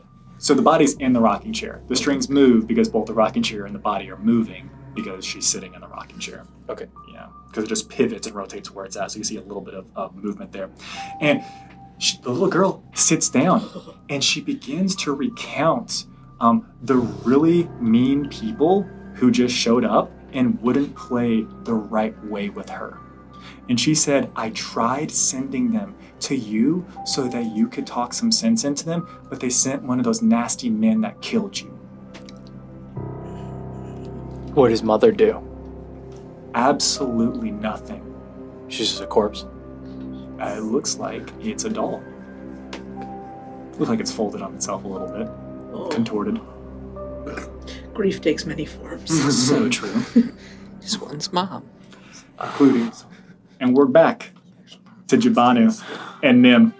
Jabanu, Nim. Great, we're reading the book. Reading it, yeah. What's it say? He's got one side in the middle, yeah. The book! Yeah. Okay, hold on. You're in the bedroom. And we're both avid readers. Yeah, we do this you professionally. both taken speed reading classes. Yes. Like you're so on it. Yeah. And you open the journal that was left in this space, and this is what you find. This is what I've written for you. It seems disjointed. It looks like there is some piece that comes before this and some piece that comes after this. Shocking. And you only get a sliver of this information. It says, she rapidly aged into a young child, her cursed nature accelerating her growth. Yet with the knowledge and power that coursed through her came a bitter emptiness. Her mother's promises of friends, toys, and adventures felt hollow. Where were the friends her mother had spoken of? Where were the adventures? Why couldn't she have what she was promised? These questions consumed her, and her frustration grew, and so did her power. The girl, cursed by birth, absorbed some of her mother's talents. She could make dolls, she could make puppets, just as her mother had in life, but her materials were far darker. With her twisted power, she could take the bodies of those around her, human, animal, even creatures of the wilds beyond, and fashion them into lifelike dolls, their spirits trapped inside, forever her playthings. Her father, broken by the loss of his wife and terrified by the creature his daughter had become, tried to lock her away. But the girl was more powerful than he could have ever imagined. No door, no room, no barrier could hold her. It was as though the very fabric of reality bent to her will. Yeah, this checks out. Yeah, wait, but this is, of course, is it written? Is that what we read? That's exactly what you read. It seems almost like it was written by someone who did a job here. Yeah. Is there any sort of, is there any sort of mark that tells me who this Slayer was? Because I'm assuming this is a Slayer's journal. Not at the middle section. All right. We've got to find the rest of it. We gotta find the rest of it. All right. Let's go up. Let's go up. And you grab your journal. Yep. You leave the room. Yeah. And we switch. And we go to Ireless. I'm her newest doll, and she'll be mad if you hurt me. And I attempt to attack her. Yes. With grabby hands. Yes. Go ahead and tell our audience what grabby hands does in your new stat block. It is a melee attack towards one creature. Towards the toy soldier? Yep. Okay. The target will be grappled. If I 100%. Mm-hmm. And takes 3d10 psychic damage at the start of each of its turn until the grapple ends. I can only grapple one creature at a time, which makes sense. That's horrible. Yeah, right, seriously. I rolled 18. 18 connects. Hug of death. A sword is reaching out to you. Are you going to grab at the sword, or are you trying to grab at the legs? You are tiny. I know, but it's the only thing I can do. No, I know. Tell me where you're attacking. Where are you grabbing it? Oh, the soldier. You're grabbing at the soldiers at the ankles, essentially, down there? Yeah. So you make your attack, you connect, and you do with one hand or both hands? Both. So you come in with your little grabby hands. Grabby hands. And as soon as you connect and grab onto it, this thing feels remarkably light. You grab it, and you can just lift it up if you want. Oh my god. Use it as a weapon. Okay. I hold it in the air. And As it is grappled by you, it appears to have adjusted itself in such a way that it is still attempting to threaten you but not cause any damage. It has moved its arms the rest of the way so that the blade is still pointed at you, but has not attacked. It doesn't appear to be attempting to attack. Great. I'm opening the box. You let go with one of your hands? One hand. Okay. It feels a little bit heavier, but you can still have it. Yeah, great. Uh, Soldier in the air, open the hand. The box. with Box the hand- opens. with There the appears hand. to be a small journal within. I take it out. You're like, hold on a second, buddy. How Hold big is the journal? Huh? How big is the journal? The journal would appear to be a regular sized journal. I am tiny. And you were tiny. You would probably need to let the soldier down. Interesting. You should just yeet him. Am I near the door? You're probably about 20 feet away from the door. Door's closed, but yeah. I think I'll leave. Okay, you want to leave? I say to the soldier. And as you say that, you would feel the blade begin to poke into you. Okay. It's not quite causing damage yet. Or not. I'll stay.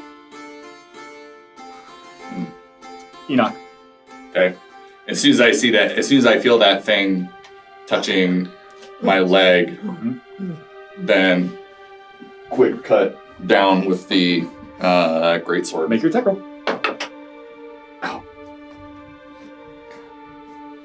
I would petition that my steel defender is standing next to me. But yeah. All right, I rolled a 3. You roll 3. It does not connect in such a way that does damage. You swipe down, and we've all seen those baby blankets that have like the head of like a duck or a rabbit, but they're actually like washcloths or like blankets or something, right? You know what I'm talking about? Yes. Like, it's not like it's a stuffed animal and a blanket type of thing. And as you swipe your sword down, you watch as it just gets wrapped and enveloped in this blanket-like material, and then this like head lolls off that's got like button for eyes and like little stitched mouth, and it just like looks at you. Wrapped up little blanket. Is it doing anything to me? It looks like its head is cube. It looks like there is some type of, it's like a squared head. And as it looks at you, you watch as the stitching begins to rip open, and one of the eyes pops off. And then as the head rips open, you would see as a box falls out and clatters down to the floor.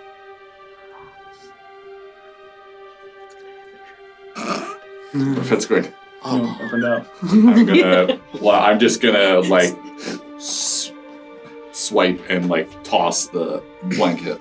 You swipe and toss, and it kind of like flutters like zero a little bit, and like falls onto the ground and like reconstitutes itself, but the head is still split open.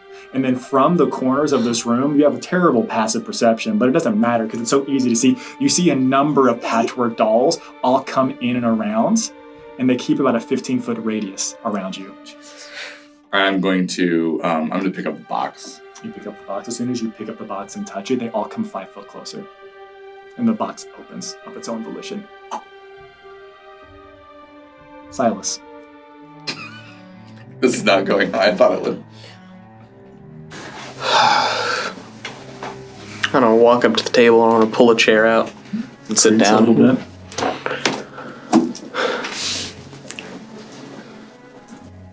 So what now? What now?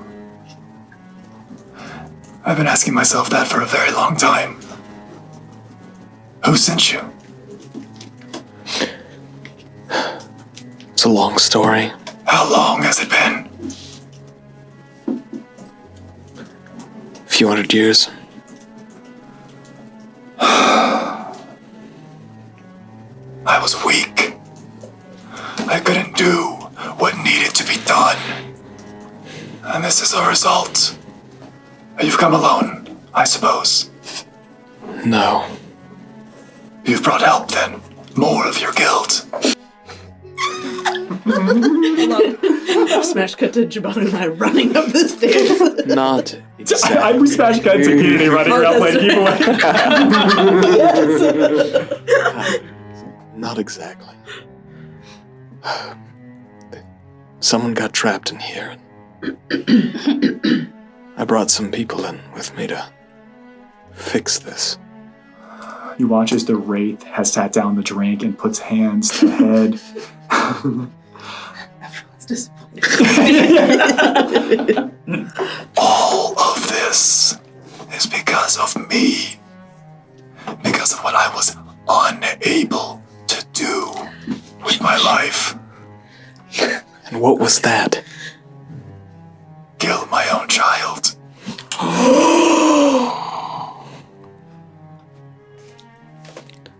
I imagine that to be difficult.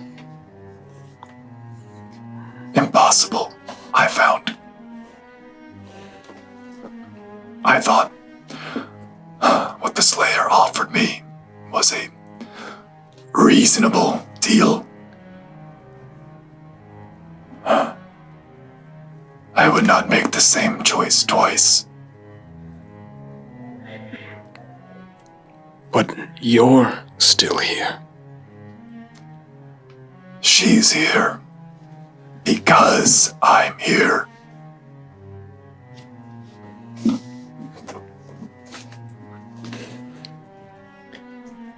So you're the lock then?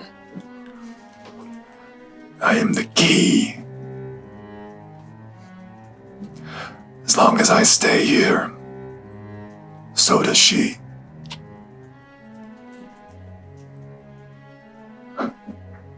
So does she. And all of those unfortunate souls as well. She can't make you? She has no control over me, just as I have no control over my daughter. So are you stuck here too then? I mean, in this part? He looks around the house. This is mine. The Slayer said it would be my domain.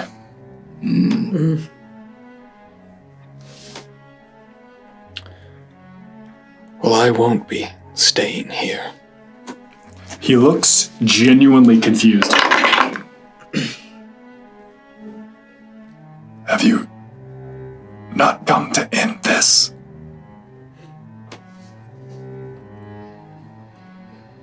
Well, yes, it has to be ended, but it all has to end. And you watch as this wraith, this shadowy form, takes one of their hands, and it looks like they're reaching into themselves, and they just part the shadow. And you see a beating human heart.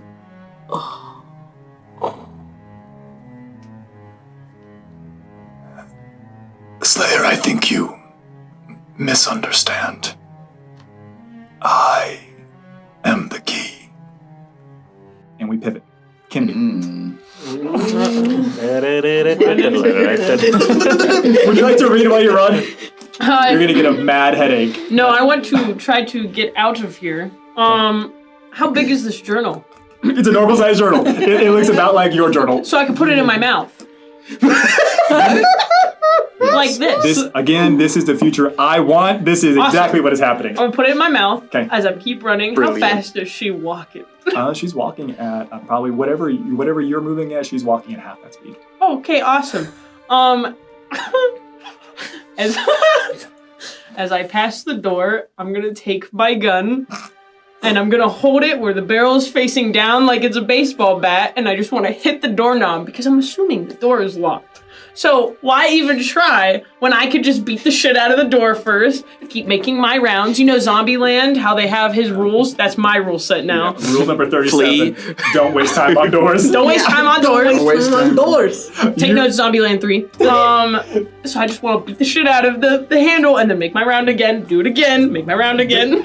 This is exactly what happens, Kennedy. You take one round, you size up, all right. You come back a second time, you got the better the measure of it. The third time, whack! You come back around the fourth time, door's open. Pushing the bad boy open. You head out the door. Hey, I'm gone. Oh no, it's a bull door. You want to go up or you want to go down? Well, what's Dr. Barbie doing? You watch as Dr. Barbie comes to the edge of the door, and it looks like she just stops there. I do the loser sign. All right. And I'll go up. Okay. You crash into these two. who have just come out of their room. And you have a gun as a bludgeoning weapon. You got a journal in your mouth. And these two have just come out of the room. Like, we've got to go up. We have to get more. I think. Hang on. I think instinctively, because I just dealt with Dr. Barbie. If I run into them, I'm gonna swing at least once. At them? Yeah. 100%. Evens or odds? Even. Okay, make your attack roll. Evens, odds. It's okay. I got a 7. Oh no. No damage is going to come in, but it looks like you are aiming at Nim. Probably. When you are you're in there specifically, you got the journal in your mouth, you're swinging your gun wildly. Get it, it's us. As we go over now to Icarus, and then we'll get to Javon and Nim in the group. So she's talking to her mother. Yeah. She doesn't see me. Doesn't seem to care that you're there. Okay. She hasn't looked your direction. I will stand up and start walking over to her. And I'll just kind of quietly say, "What happened to your mother?" You walk over, there is a creaking Just have of my the boards hands behind my back, just maintaining composure. And I'm not like doing any kinds of emotion. This is as formal as it gets. And she stops. And when she looks at you, I'm not even looking at her, I'm looking at them. Right. In the general direction, it seems like whatever composure she lost when she was shunting you or forcing you all away has maybe somewhat been regained. As she looks at you, and the eyes seem to have been oscillated back to whatever those geometric patterns were of the infinite mirrors. And she says, that nasty man, he killed her. He took away all the promises. She said that we were going to go and travel, and I was gonna have so many friends, and she was gonna take me to all these places. But I saw him, and he hurt her. Why? Why would they do that? Your mother sounds like she was a good person. Why would they do this? He must have been mad. Those types of people aren't mad. They're hired. They have a job. It's work. Many of us have to do things that aren't fun, that don't make us happy, so that others may be happy. Did your mom take you places? Did your mom make you promises? She didn't take me anywhere. She gave me away. And why didn't you just make a new mommy like I did? Because I'm not as powerful as you are. And believe me, I would if I could. But most of us, we live in a world where we have to learn to respect others, not bend them to our will, not control them, because that makes people mad. That place sounds terrible. It is. It is terrible. I think the world you've created is much nicer, but it's not real.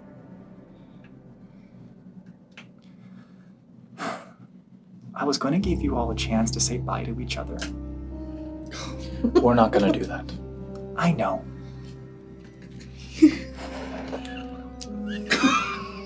Listen. You got this.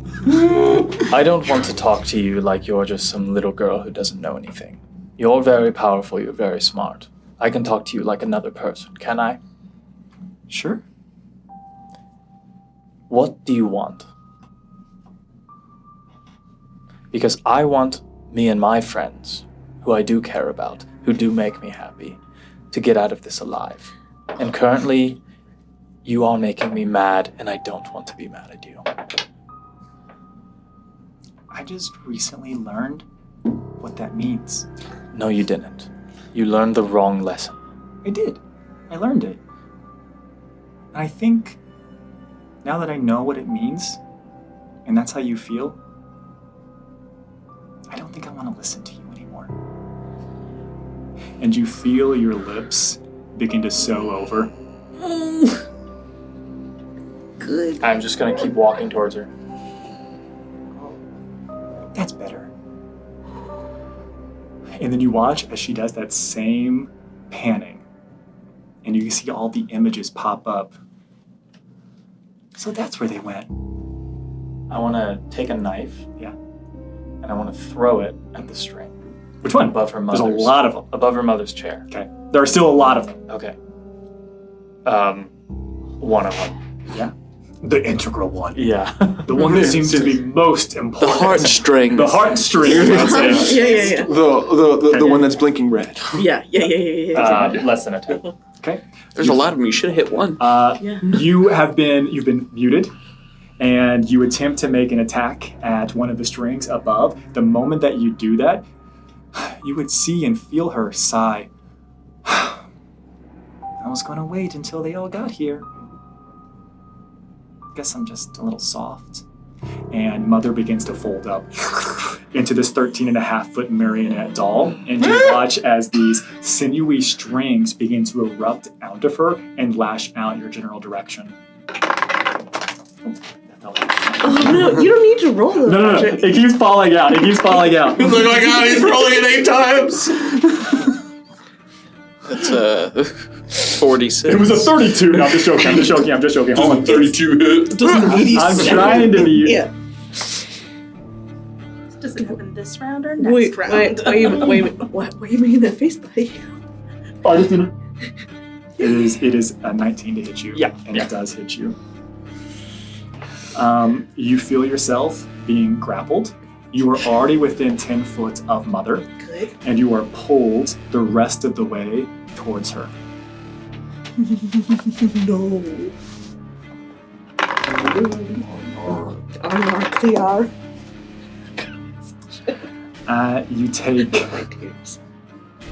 You take 11 points of necrotic damage as you feel the sinew wrap around you and pull you in. Make sure you note that appropriately as necrotic damage. Got it. And we'll move on to Jabanu and Nim.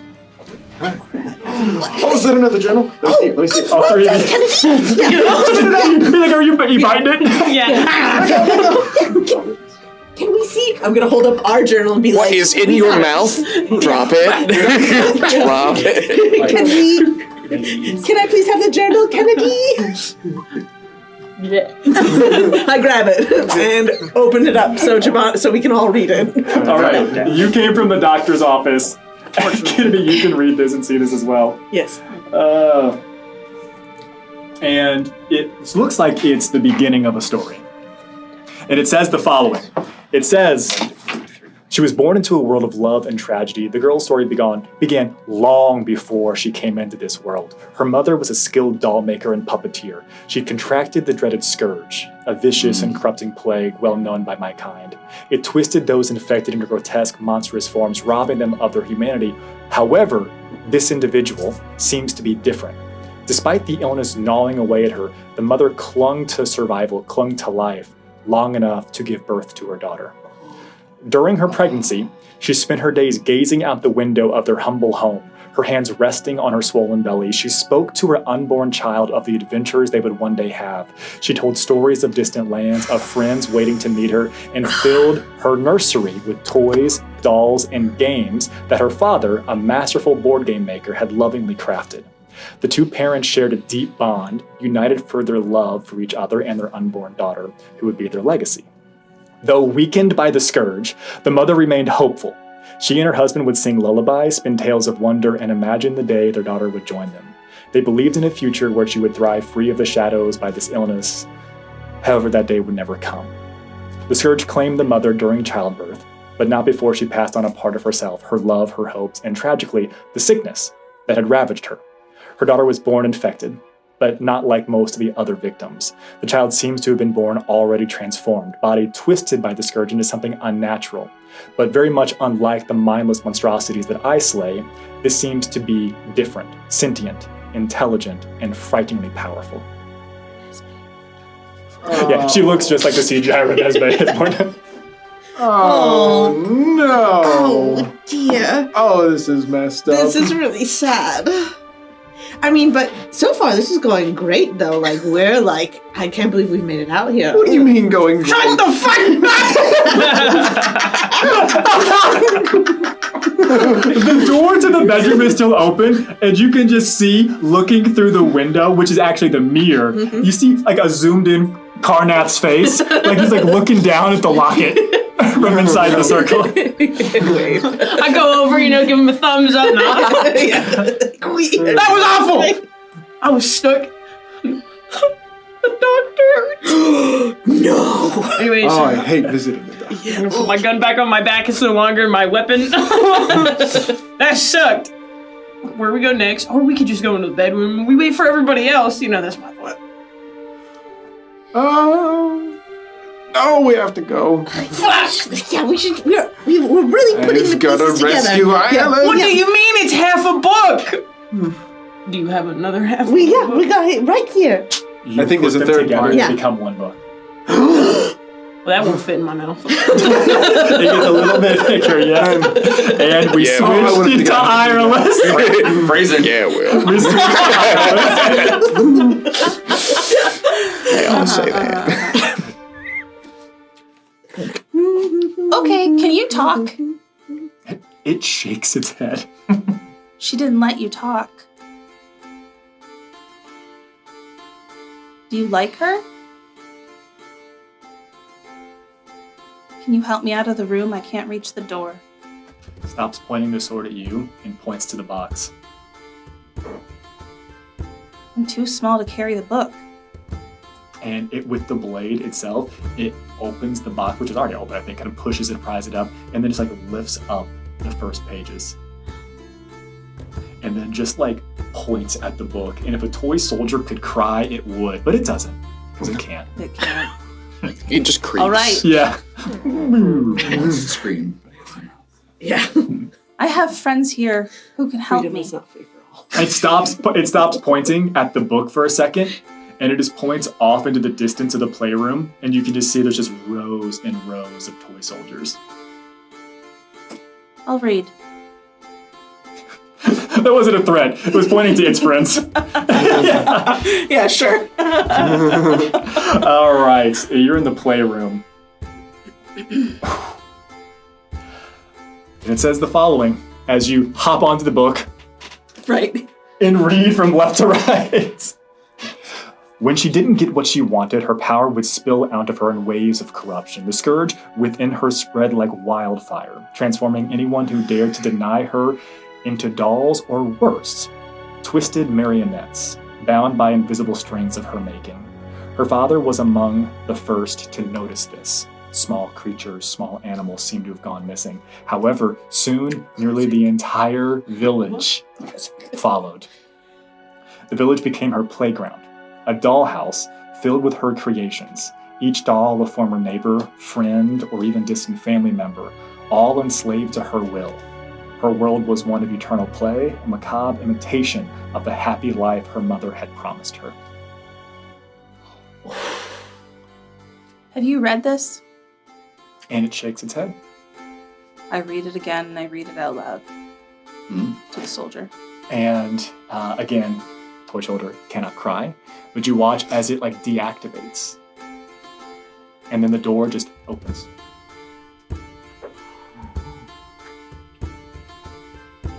Thank you. It appears to be inanimate at this time.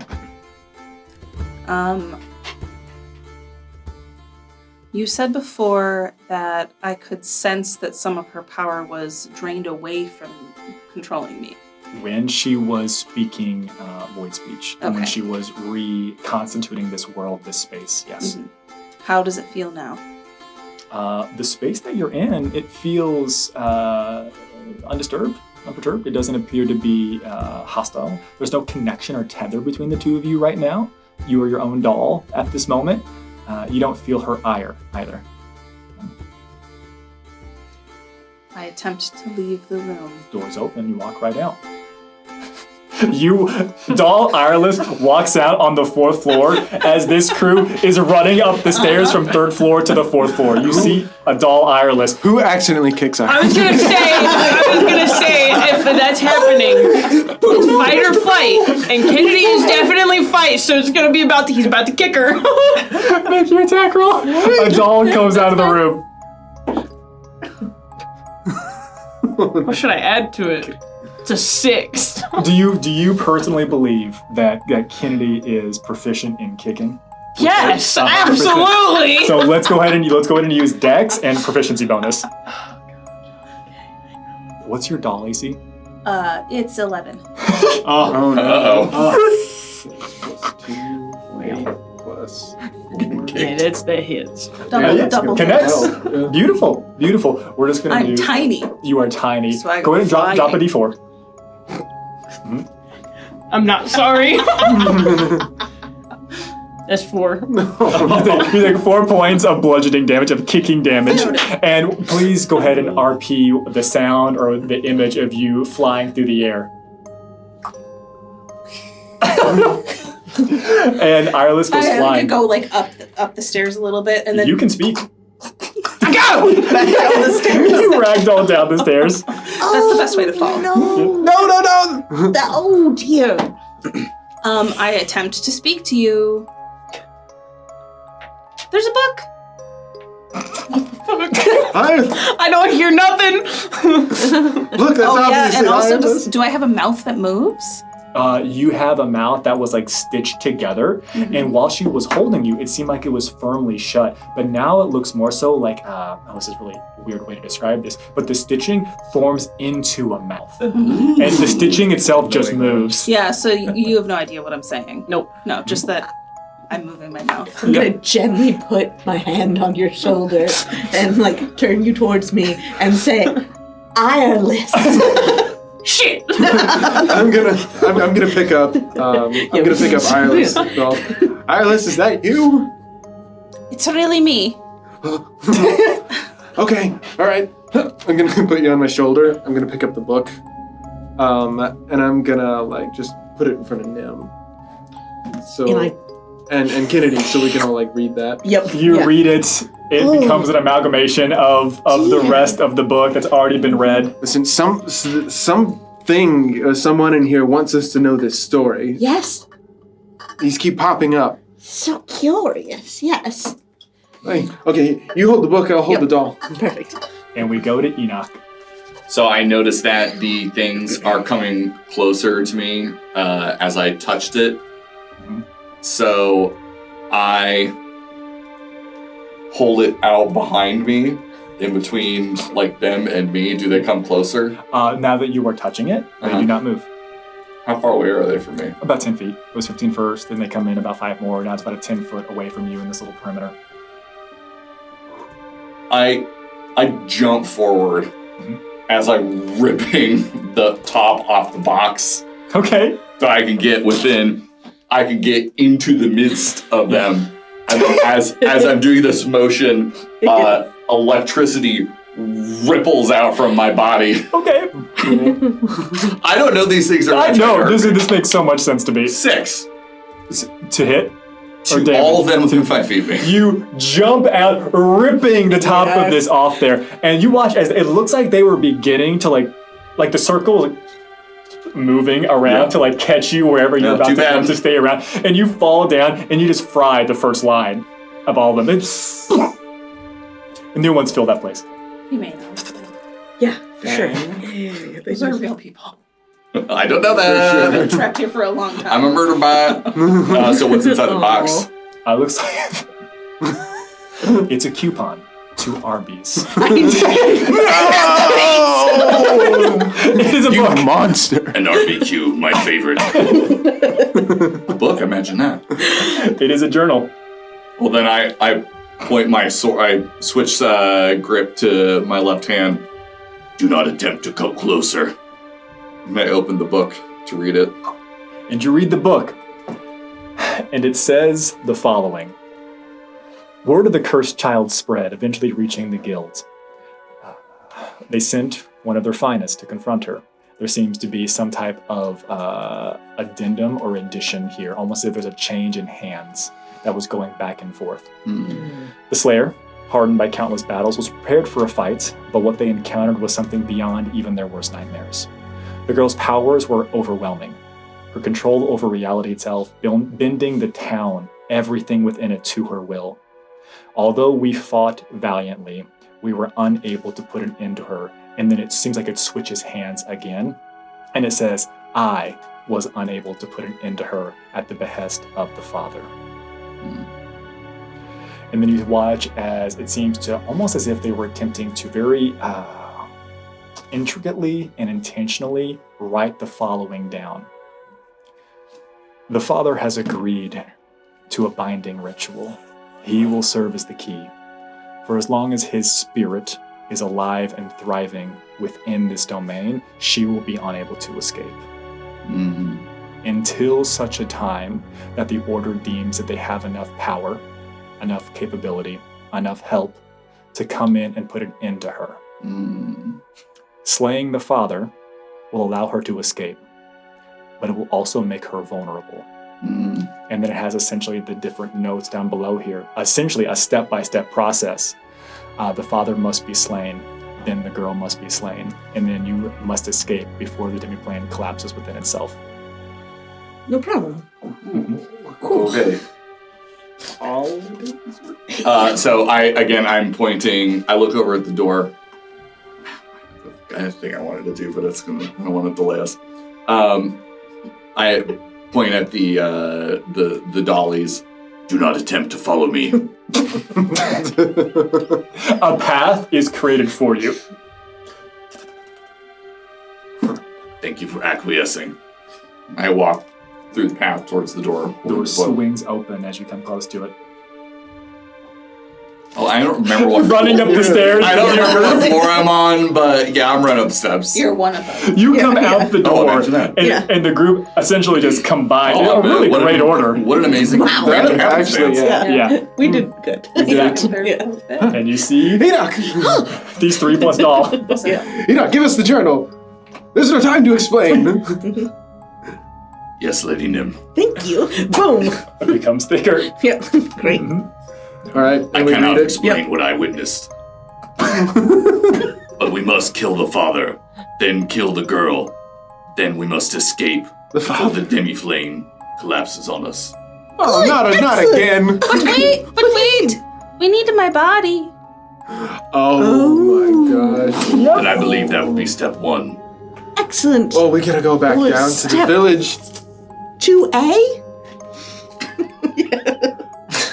Before we can move on, I have to ask. You're on the 5th floor. Are you going up or are you going down? Well, we noticed that. Where are Silas and Icarus? They could be back down in the village. I think we need to go back down and find Iris's body. We saw the mother up there. And there's no door. We could always just look in and see if anyone's up there, like take a quick peek and then beat feet back. I want to try to connect with the demi-plane. Say more. Say more about your intention. What do you seek? What do you desire? I want to find out where Icarus and Silas are. How do you do it? How do you think you do it? What are you tapping into? What are you trying to do?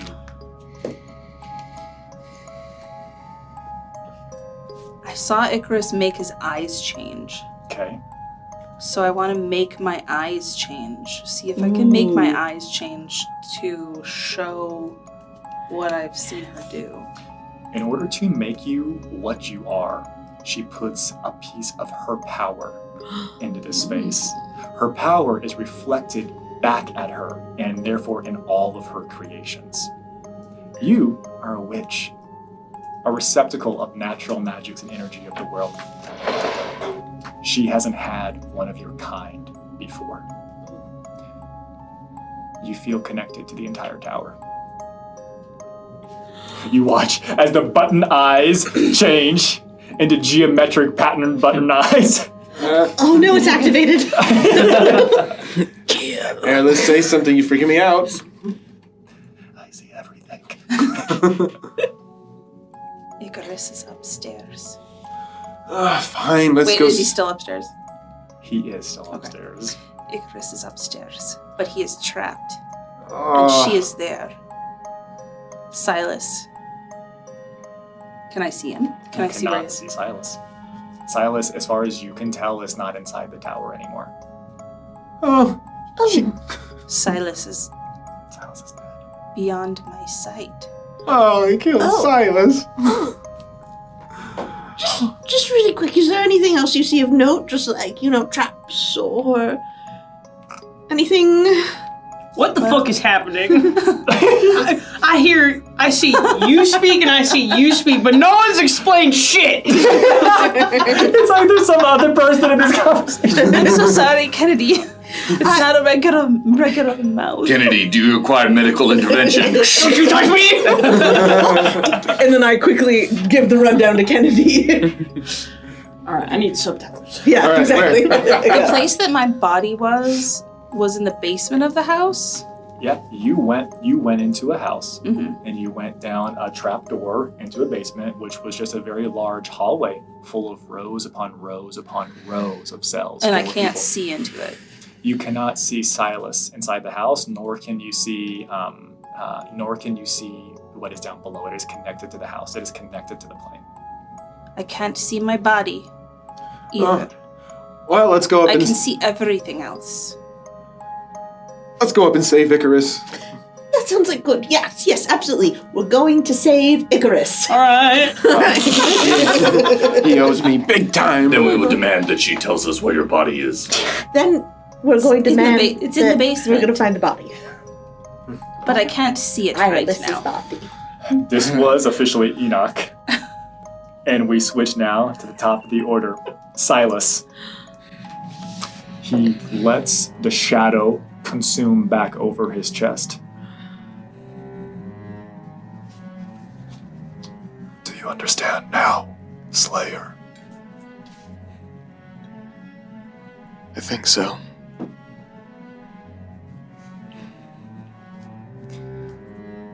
When this place collapses, everyone who's being held here And he looks down to a trapdoor in the corner of the room. will finally be at peace. What's down there? The wrapping.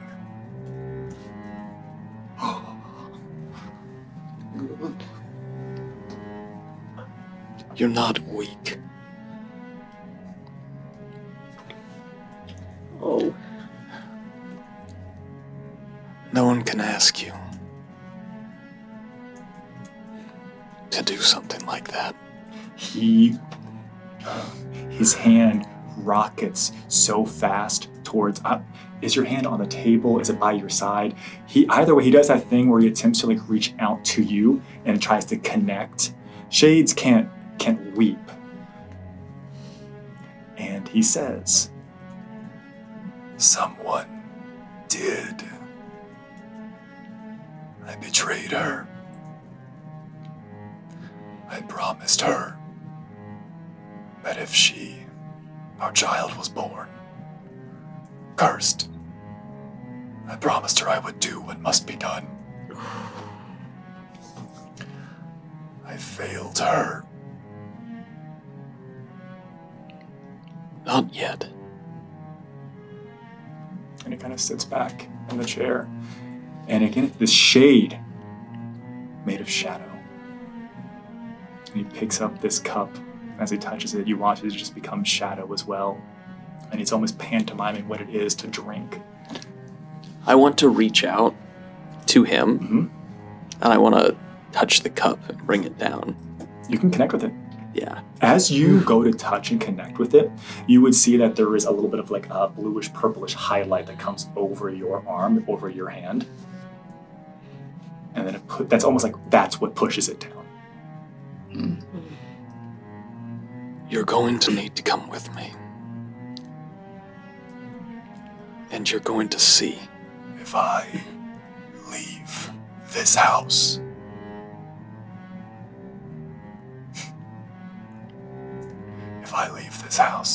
all of this will be for naught.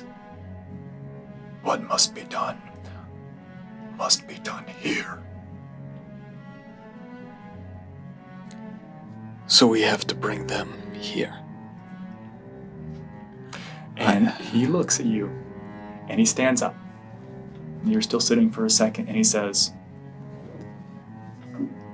I am sorry. You brought your friends here. Take a lesson from me. Do not let your attachments get in the way of what must be done. And he pulls open the shadow. Do you recognize this? I want to hold up the doll. Oh, describe it, remind me specifically. It is the doll with the pull string. It's the only doll. No, not the giant doll. Okay. The little one. The little one. The only doll that we've encountered that actually just looks like a toy. The only one that's been encountered that looks like it has a purpose. It has a pull string. Certainly has a pull string. That one. The one with the pull string. Yeah, the one with the pull string. Started as a joke. That's became important. Yeah. You all choose what's important in the story, not me. Yeah. The doll. And again, he can't show emotion in the typical way, but he reaches out for it. No, he doesn't. Dude! She made this for her. Attachments. I couldn't help myself. I brought it with me.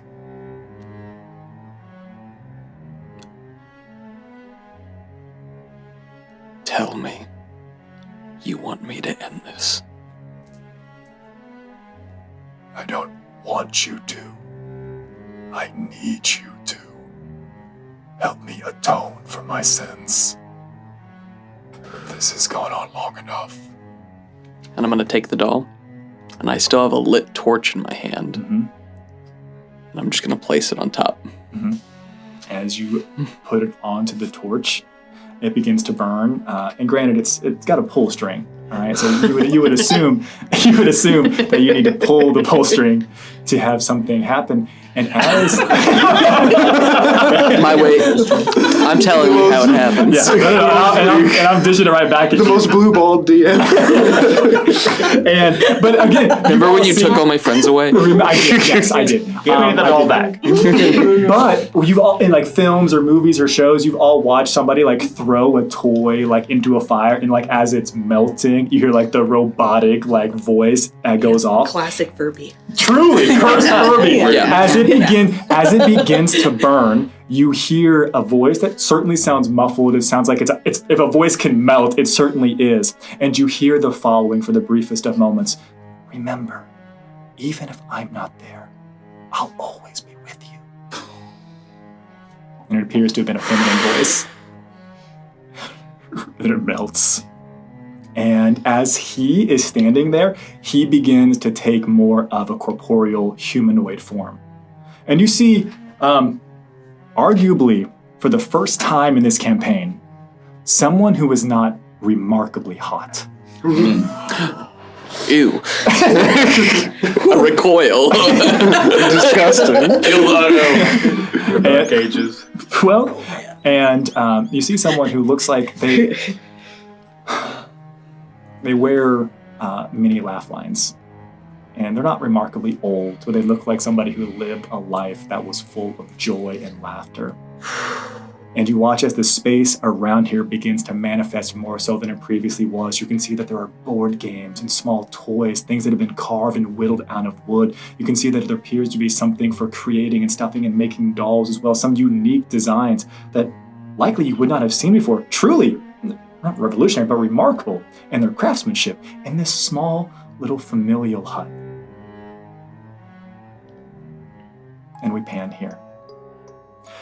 And we go to Kennedy and the rest of the group. What would you all like to do? You going upstairs?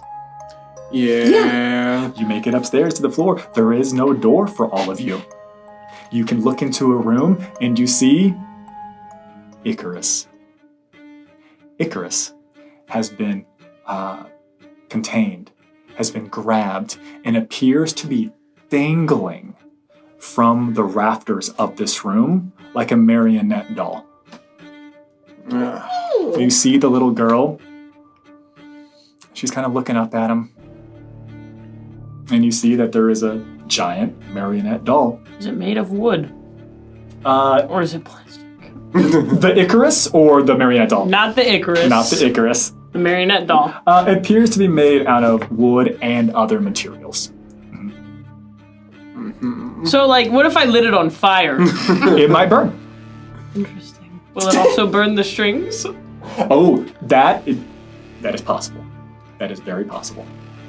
I see. I will, to be fair, because I want you to weigh something. There are so many strings that are all over here. It would if it were to work and if it were to happen, it would probably cause like a spider web like effect, and it would probably take time for it to spread and get to where it needs to go. So it might not be instantaneous. So you said there was the lit fire though, correct? In the hearth, yeah. So if I was to say I took a lit wooden log and tossed it, would that have a Like different into the marionette? Yeah.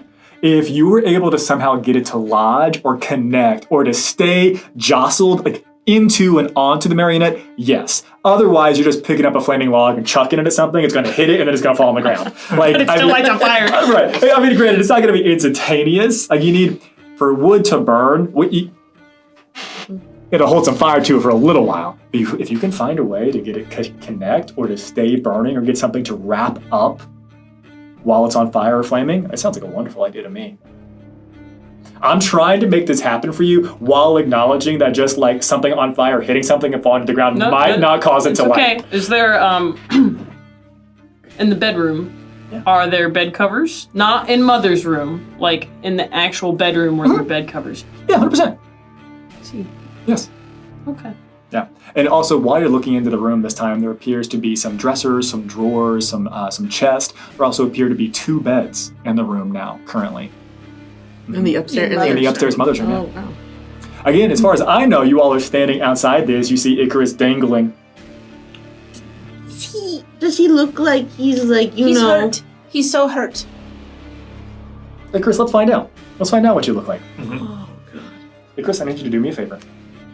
I need you to please and thanks go ahead and make me a DC 15 Constitution saving throw.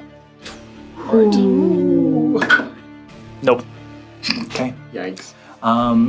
Icarus, just so you know, for the next minute, you are what is considered Mother's marionette. No. While under her control, she can move you on her turn, and you can take 1 action on her behalf, which can include attacks, additional movement, or any other action that Mother chooses to control you or to make you do. At the end of your turn, you can repeat a saving throw. Okay. As you all look in there, it looks like Icarus is, as far as you all, stunned, incapacitated, appears to be remarkably malleable and pliable. How high up are the beds? Like regular beds, probably coming up to like mid thigh. So I can go under the bed if I need to? If you want to go in the room, you could definitely go into the bed. Well, okay. Let's get this party started, folks. All right. We have to save him. I'm going in the room. All right. I'm gonna draw my shield and my dervish. I'll pull out my grimoire. Let's go. You got your grimoire and you've got the storybook. Yep. I try putting them. No, I don't. They can't, and they don't. So I motion, and the steel defender form and I both run through the door into the room. Icarus, Or you can hear this. Oh yeah, you can all go inside. There's no doubt about that. Icarus, you hear, although you can't respond or do anything. You hear a little girl say, "It's time." And I think now we'll take our break. We'll get set up, and when we come back, we're gonna see what happens in Mother's room. Big time. Bet your ass is time, creepy little girl.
Welcome back, everybody, as the group has made their way into Mother's chamber in a rushed attempt to rescue Icarus, dangling like a marionette puppet from the rafters from the ceiling.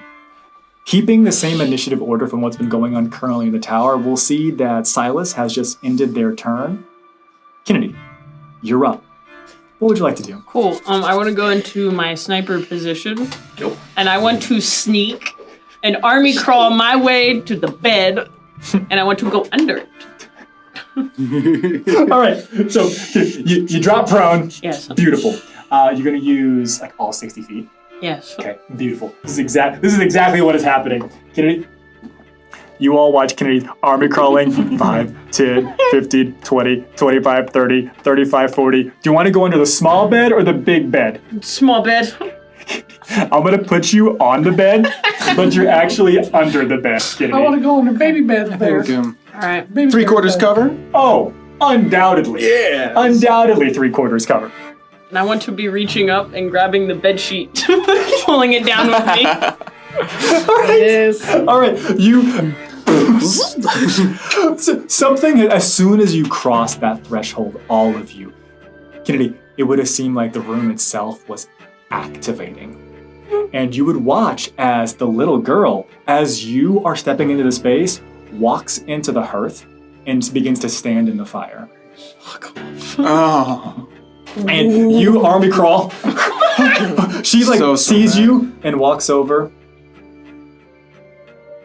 And she goes and stands in the fire, which immediately turn into that silvery, bluish, whitish hue that seems to match her schmuck, everything that she's been wearing, and all of the mirror reflections. And you, reaching on top to grab that. Anything else you'd like to do? I want to get my tackle box ready. I'm just gonna open it and look at how many I have left because I don't know. You have 7 left. Past us, I probably rolled sometime in the past. Today you've got 7. Right, start the counter. Yeah, let it be known, future us. You have 7 left, and the Slayer in your party, maybe not currently, is willing to help you. Okay. All right, it is now my turn. As for the first time, you all are seeing. Oh, God! The miniature that we'll be using for Mother. Oh. And to balance out the cool with a little bit of ridiculousness, the miniature that we'll be using for the little girl standing in the fire. Yay! Oh no. And at the start of Mother's turn. Oh, that is nasty. At the start of Mother's turn, you would watch as she doesn't need necessarily to move. Oh no. And she also has 4 appendages as the 2 arms shoot out, and then the third and the fourth arms shoot out as well. And as the arms move and gesture out that direction, there's going to be 2 lines of that same sinewy string, the sinewy thread that is going to come, and she is indifferent as to who, where, or how this goes. Let's go at 1, 2, 3. Let's do 4. First one is coming at you, Nim. Good. Second one is coming at you, Jabadu. I knew it. As a reaction. Of course. Oh wait. Oh no. If it hits. Okay. Beautiful. First one's coming in at you, Nim. That is going to be. Oh, yeah. That's going to be a 24. I'm gonna try with my reaction to use deceptive defense. Okay. Which means that I get to roll my deception check. Okay, if you can beat my 24. Yeah. Okay. Hey, I figured like these are not the droids you're looking for. So that's a no. But it was close. Okay, amazing. The sinewy string shoots out and begins to wrap itself around you. You are immediately pulled 5, 10, 15, 20 feet that direction. You're going to take 5 points of necrotic damage. Okay, great. Beautiful. Second one was coming in at you, Jabanu. Bring it on. Gladly. Second one hits. That is an 18. That is. Hold on. Oh, that is exactly my AC. Wait. Armor 15. Yeah, that's Okay, my AC, okay. exactly, yeah. Second one comes in and connects to you. You would also be pulled. I knew I should have used my 5, 10, 15, 20. I'm going gonna straight say, at the table. I'm gonna say, let go of me! And I'm gonna use my reaction to do my it's gonna be like divine. It's gonna be my sainted reprisal. So when a creature I can see. Oh no, it's within 5 feet of me. Oh darn. No, it's not within 5 feet of me. Never mind. I'm not gonna use it. Okay. You're going to take 6 points of necrotic damage. Beautiful. And then with her bonus action, you would watch coming down on strings in this space. Looks to be small little dolls.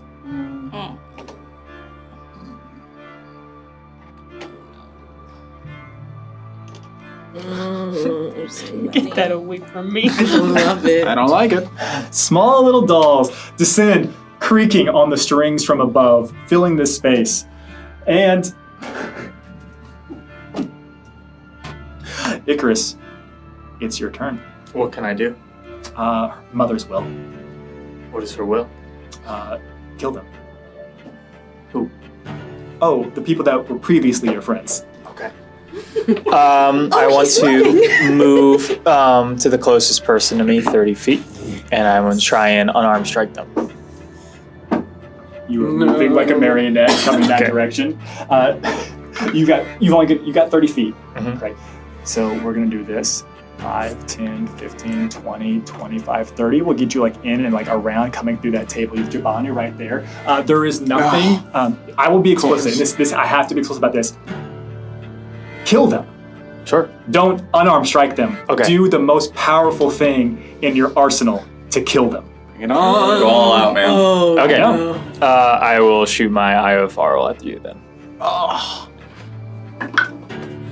Oh, now you want to roll above a 10 die. Oh, no! Still not very high. 18. This is my AC. Dang it. I knew I should have done the thing. Okay, yeah, that's fine. So that'll just be a D8. 7 radiant. Curse you, piece of crap! We're really coming to blows. Yeah. And you just see Icarus's face, his mouth is sealed shut, and he's just looking at you with like bloodshot eyes, and his mask is gone, and it's just like he doesn't look like himself. That is going to be all for now. Jubanu. You get to redo your saving throw. Oh yeah. This is not you. Remember, Connor. No way, no. Okay. We're still with it. Worse. Move on now. It is Jubanu's turn. All right. I was going to try and cut myself free. But instead, I think I'm going to try and cut Icarus free. I'm going to try and cut the strings of holding on to Icarus. And I'm going to use my Goat Rider Strike. So I'm going to attack with advantage with my Dervish. Okay. I'm going to be like, bring it on! Okay, so that is a 16 on the first hit. I'm aiming for the strings. Aiming for the strings. I'm going to say this. Oh, no, sorry. That's actually an 18. That hits. Forgot my proficiency. Yes. Okay, does that cut him loose? It does. No damage necessary. You connect with a sharp bladed weapon. It severs the strings.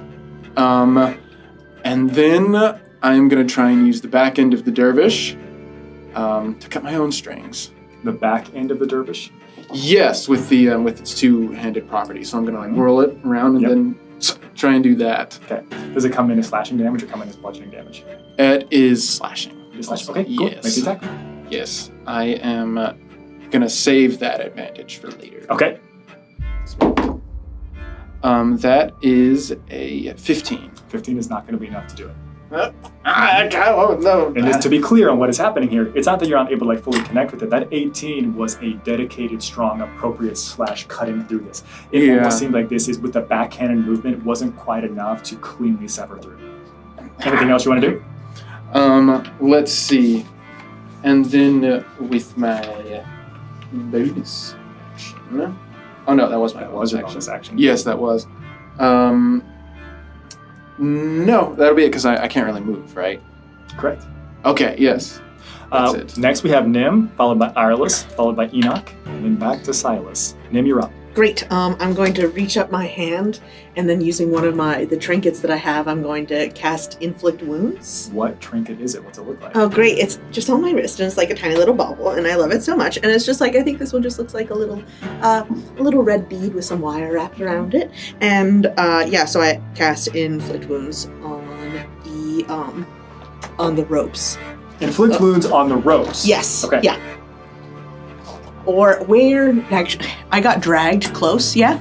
Sorry, I can't see where I am. Oh, okay. Oh, you know what? They're not that bothering that much. Let's,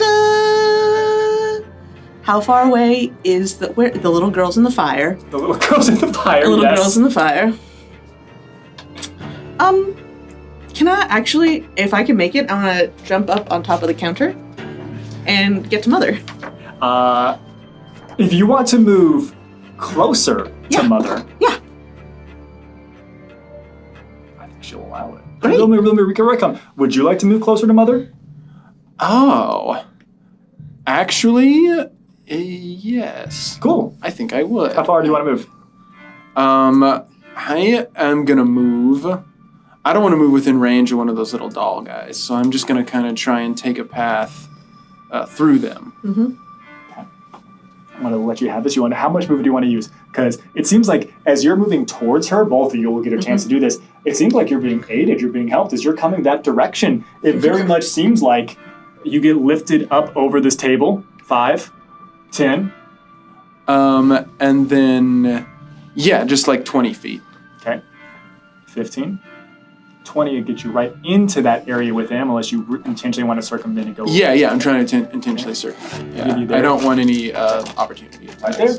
20 feet to get you there. Nim, you want to move closer? Where would you like to move? Yeah, I want to run and then jump on the counter that's in front of me. Okay. And then seems like something's helping you. Great. And then noticing that I feel like a little lighter, I want to run and jump and try and get my hands on her face. Beautiful. Sweet. 10, oh my gosh. 15, 20, 25, 30, and a smidge.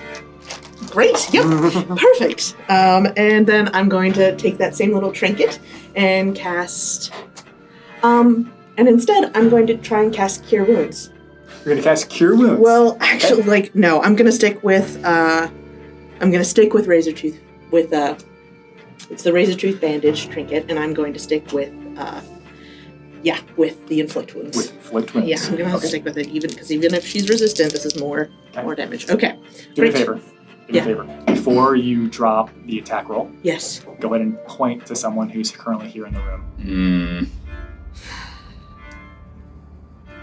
Hi, buddy. Silas. I'm not in the room. Yeah. Not the room IRL. Okay. The room here. You should have pointed to Roger if that was your logic. God, what was I thinking? No, hold on. That's actually fair. I represent the enemy unit. So great. I'm gonna choose you just with the hope, the prayer. Choose me. Yeah. Drop a D4. 1, 2, 3, 4. Oh, tight. A 2. Sorry, Jabana.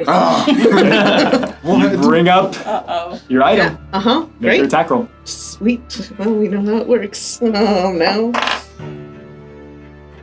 That's a natural 20. Oh, no. Drop the damage. Great, sorry. Don't forget to... What is happening? Double that. Yep. Why? Why is everyone hitting me? I'm so sorry. She didn't like your story very much. Oh, God. I'm sorry. Dislike. How much did you get? No. What did you get? Just say 1. I'm sorry. That's Be honest. a lot. It's 24 on the dice. I'm down. Has that already been doubled?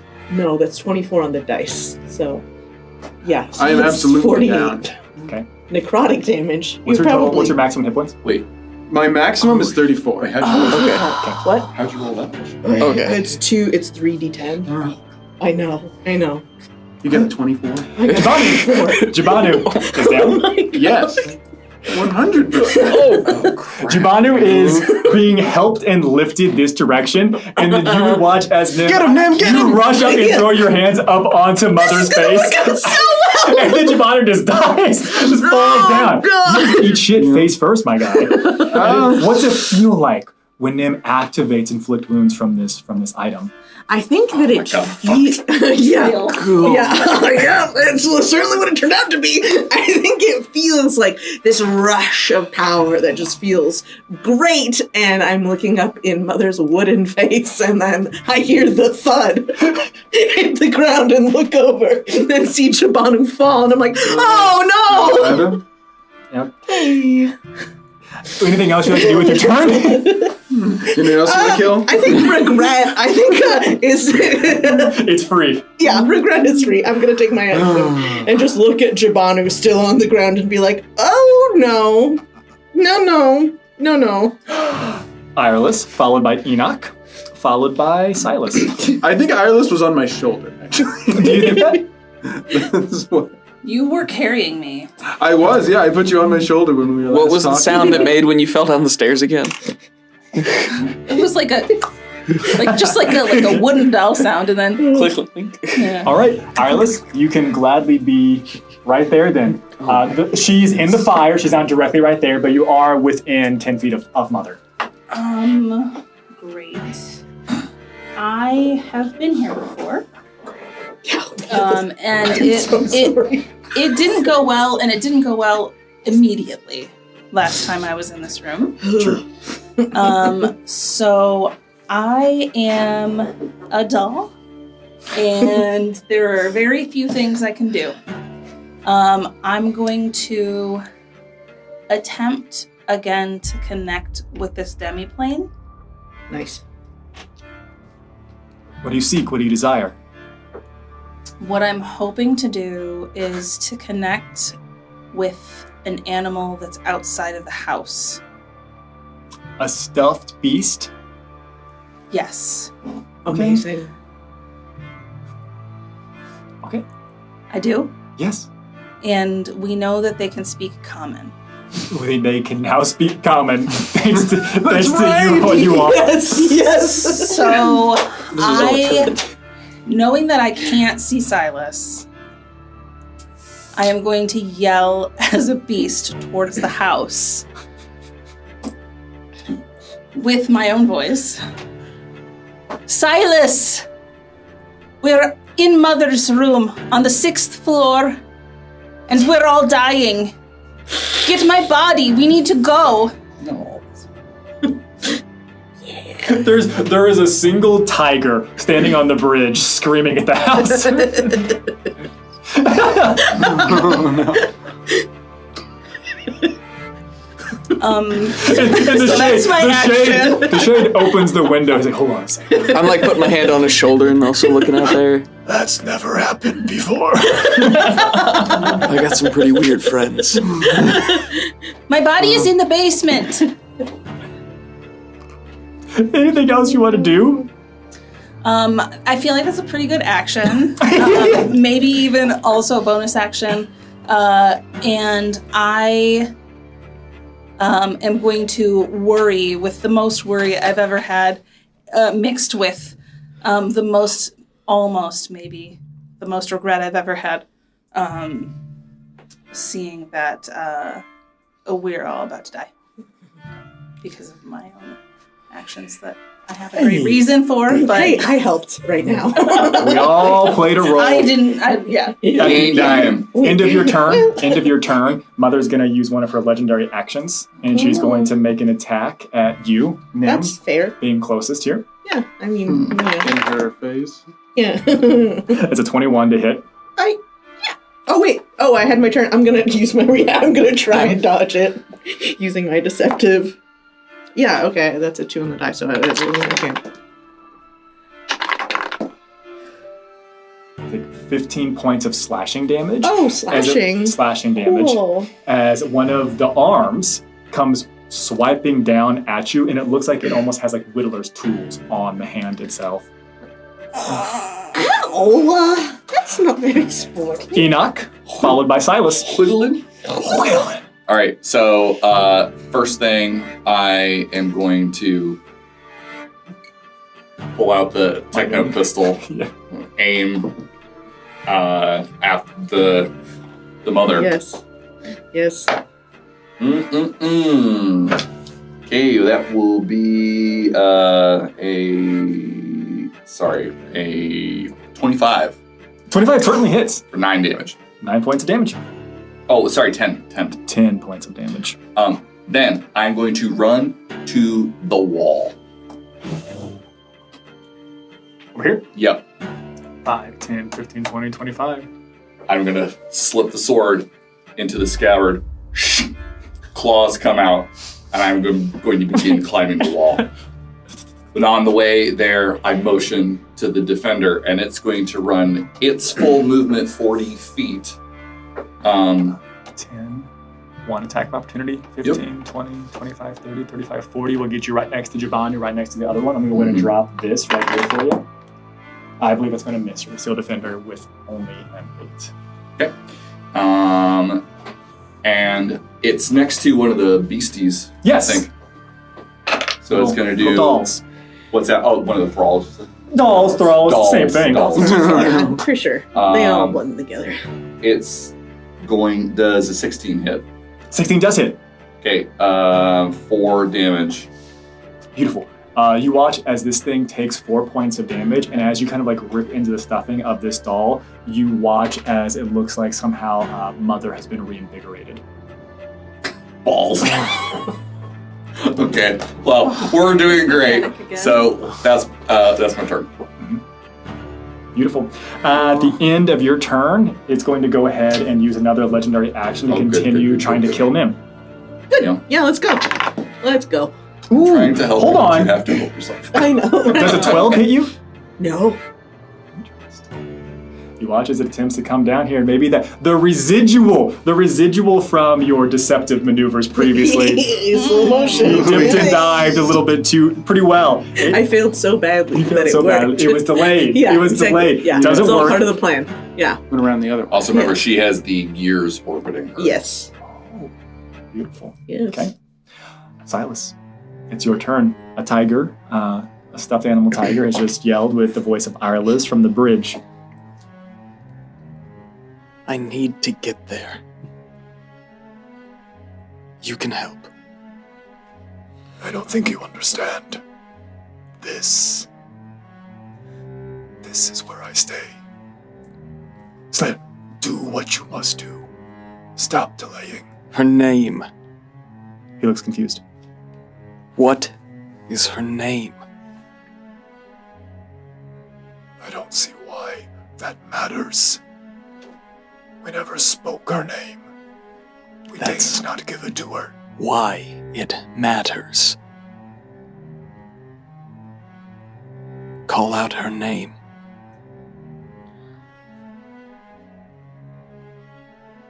And he moves away from the window and sits back down in the chair.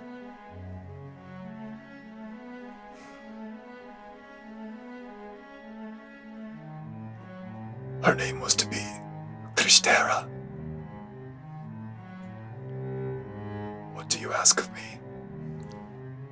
And I want to go back to him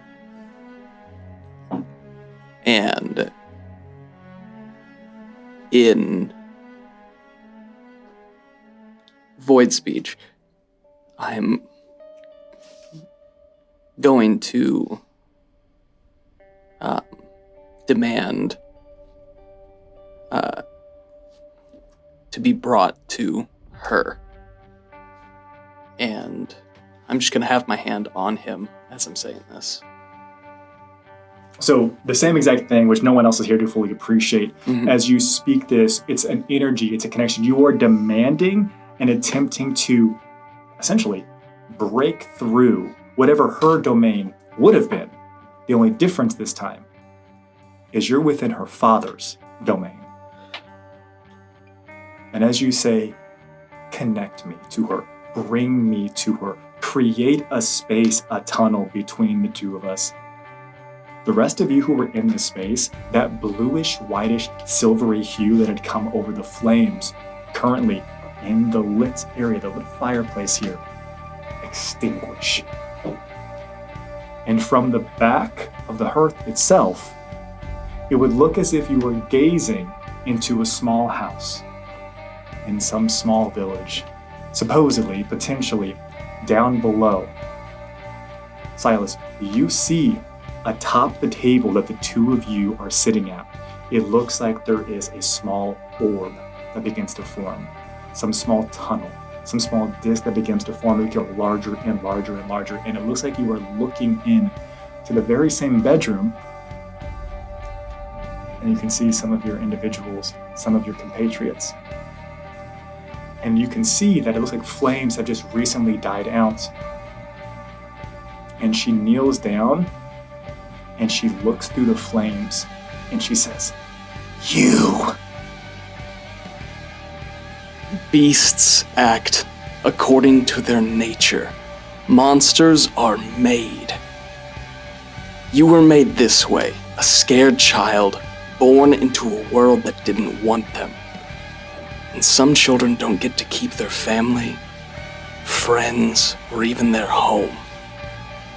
But it's not fair to take that away from others. You are a rabid beast, but still a child. And children should fear monsters. And then I'm going to have my spirit usher go. As I'm walking through the portal, I'm going to, with my hand on the back of the father's chest, pull out that essence with it. And it's going to use chill touch and separate from me and push through the portal as I walk through. You bring forth the energy, you pull forth the remainder of his life force in this. And as you are stepping through the portal, you hear him say, "Thank you for keeping the promise I made to my wife." The portal shuts. All of you would see Silas stepping through the space as well. You would see that the girl who was still in the small area begins to shriek. Officially, you're still connected to Mother. Officially, you're still connected to Mother. Oh no. Officially, you're still connected to Mother. It doesn't matter for you. You're already down. Nothing matters for me anymore. And incapacitated. Sorry. Yeah. But you are going to take damage. So you take one failed death saving throw. Wonderful. Oh God. That's fine. Don't even worry about it for you, right? Yes. Nim? Yeah. You're going to take 11 points of necrotic damage. Okay. Ooh. Icarus. Shoot. You're going to take 9 points of necrotic damage. Okay. I'm down. Icarus is down? Yep. As those of you who are in the space, it's probably just happening as you arrive, Silas, but you would look and you see it looks like whatever flame had been in there begins to leap from the girl as the flames extinguish and then roar back to life and jump over to Mother. Begins to burn her very similarly to the plan that you had, and then spreads through the room here. All of these small little dolls, all are connected and tethered as well, begin to burn. There is no cry, there is no pain, there is no agony. I'm going to say Icarus isn't connected anymore. Oh, you got it. That's right. That's right. That's correct. Oh, thank God. That's correct. Thank you, Giovanni. Yes. Not a negative 15 anymore. Well done. Well done. Wait, and this is and it's it was necrotic, right? That was necrotic damage. Okay. Yeah.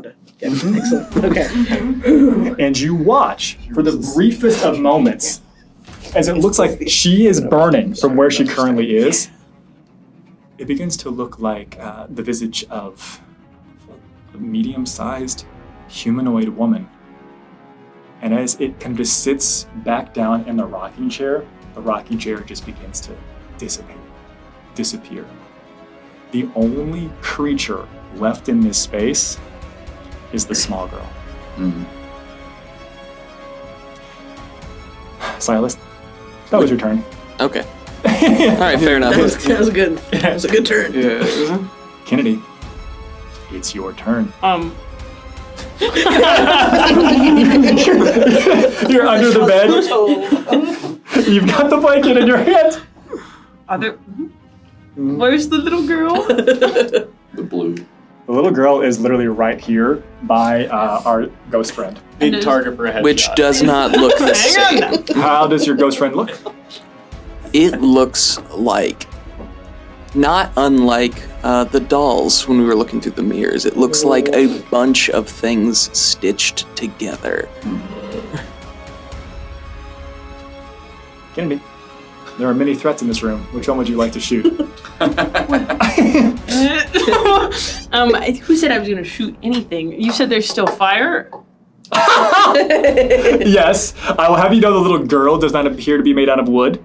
But can she still catch on fire? For the second time this campaign, I will say again, anything can burn with the appropriate intent. See, because here's my question. What if I, hypothetically, what if I was to take a normal bullet, empty the gunpowder into the bed cover, and throw it towards the fire where she is, and it just goes... Okay, so I love what you're describing. I don't think, this is tough. From a regular bullet, I don't think putting a little bit of... What if I put multiple? like all of them. You want to spin turn. You're gonna empty out all of your casings. I mean, I don't want to waste my other ones. So I don't think it's a waste at this point. Like, you don't understand. I'm dying. If not now, wait. Well, I can't help you. I don't got no spells. Oh, well, the spells How about are this? what got us into this mess. I'll make you a deal. I'll make you a deal if you're interested. This is a deal. This is a Patricia-less deal. Fuck. Okay? If you do this, if you expend essentially most of your regular bullets that you've got going on here, and you throw this into some little, some gigantic wadded blanket, pop it that you are going to throw on the ground, or you're going to toss into the fire. All I will ask for some type of roll that I will let you choose. And if you can beat, I'm just going to use the armor class here as the DC for this, right? AC is going to become the DC for this. I will allow this to go into the fire, which is roared back to life, and to explode, dealing roughly the same type of damage that your other attack would deal. I like these odds. Okay. So I will take that deal. Okay. And I want to roll acrobatics. Because I gotta throw it. But I will do it like shot put wise, Spin around a little while. Yeah, like discus, A Molotov mocktail. Oh, beautiful. How many bullets does this use? I don't even know how many I have to begin with. Never mind. Do you want to ask? Because then you'll know. It's a problem for later.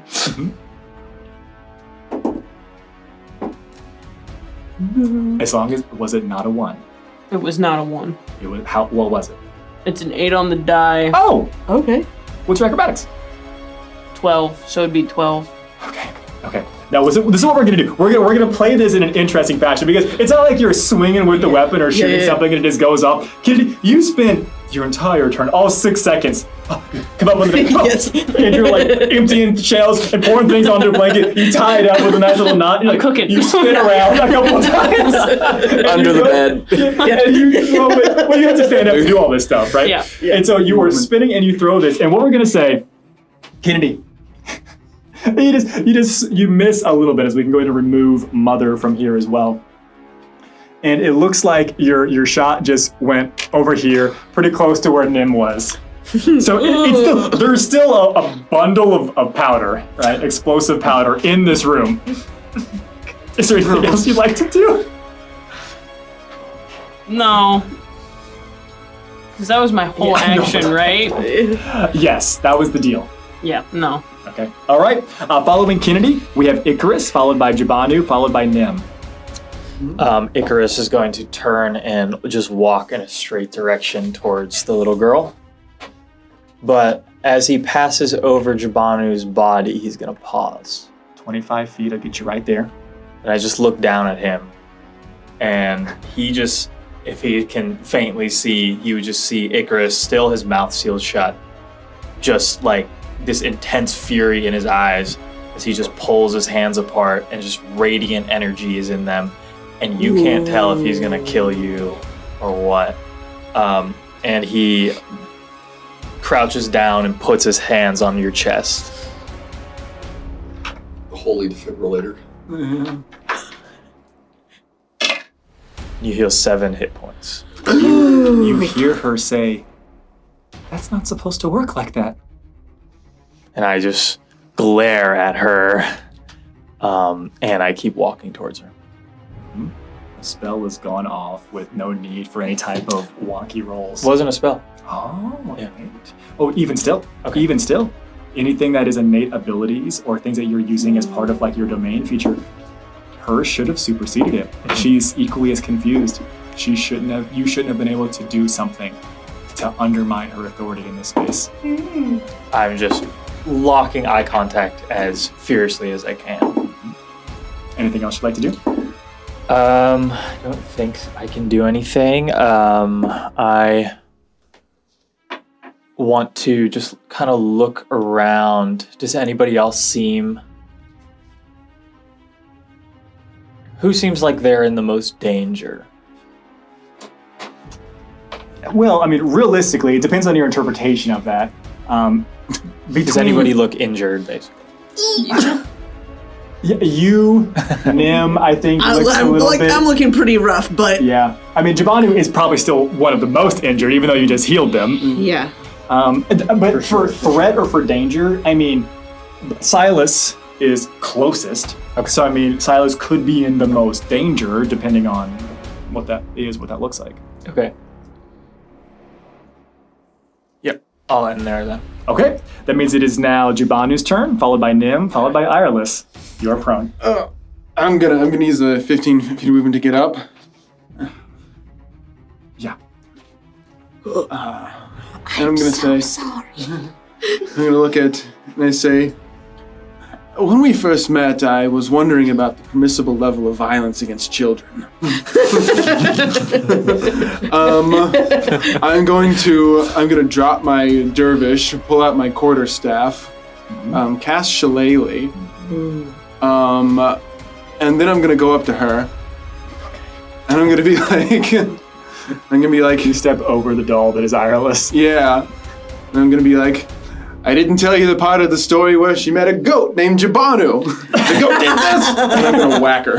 Yes. Whack her across the face. Yes. And I'm gonna use my my last goat rider thing to roll with advantage. Okay. Amazing. Yes, with my shillelagh.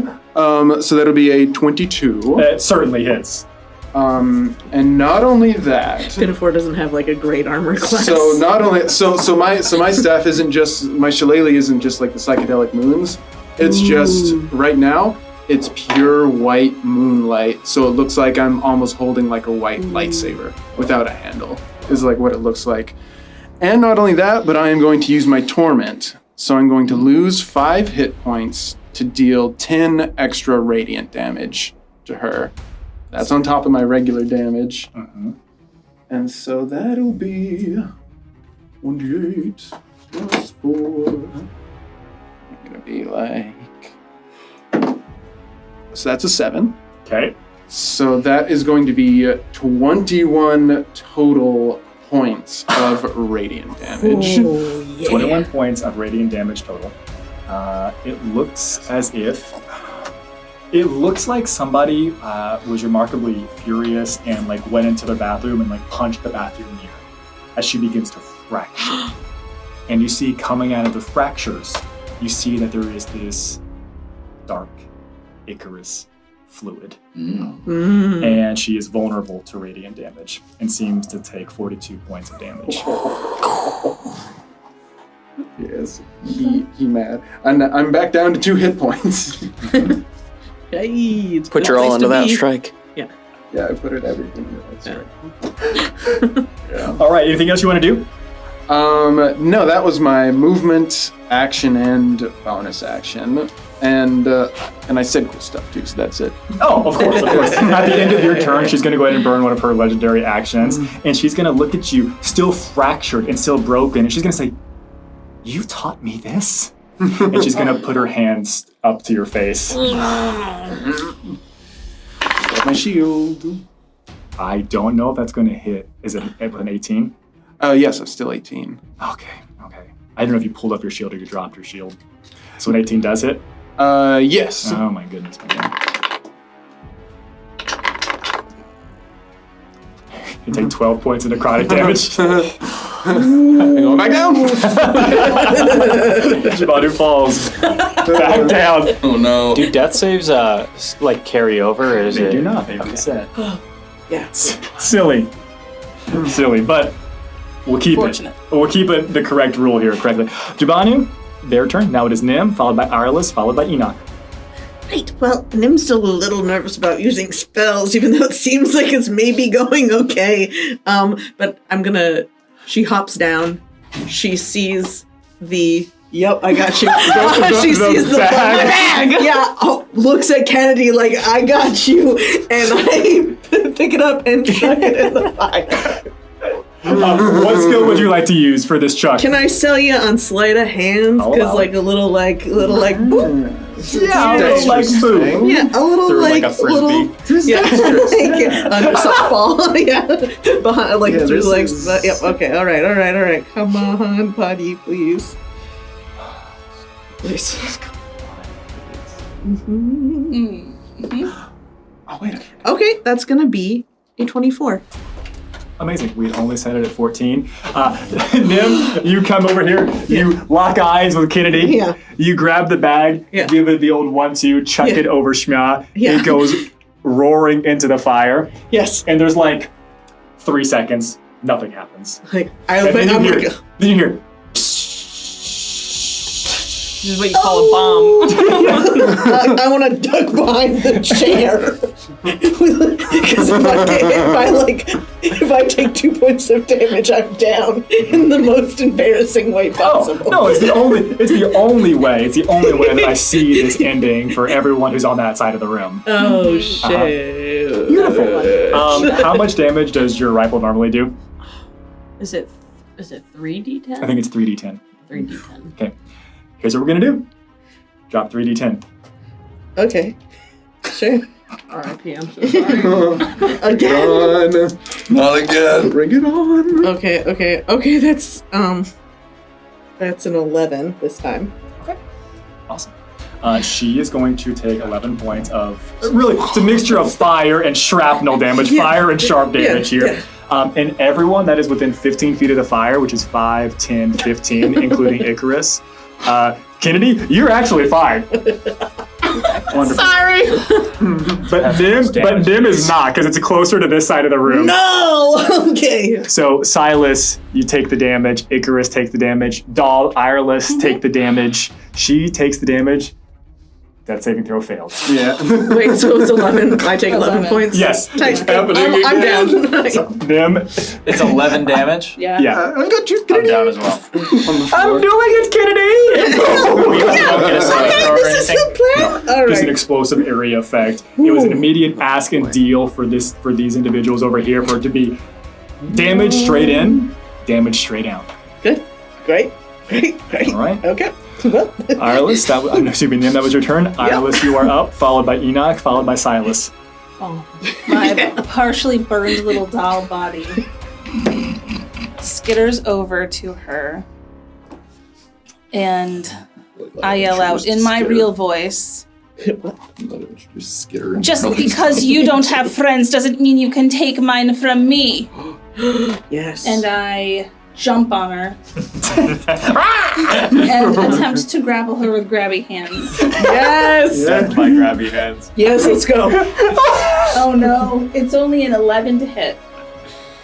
11 is unfortunately not going to be enough to truly connect, but you were tiny, and she's medium-sized, but a small child.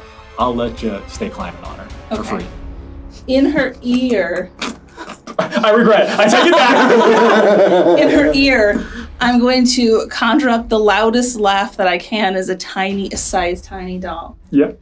And use your other feature? My other feature that I can do as a doll. Yeah. 2 things. And cackle. Read to the fine folks what it is. The doll cackles as it targets 1 or 2 creatures it can see. I'll only just do her 1. It must make a DC 11 Wisdom saving throw.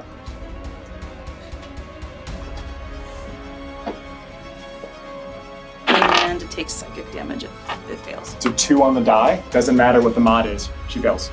All right.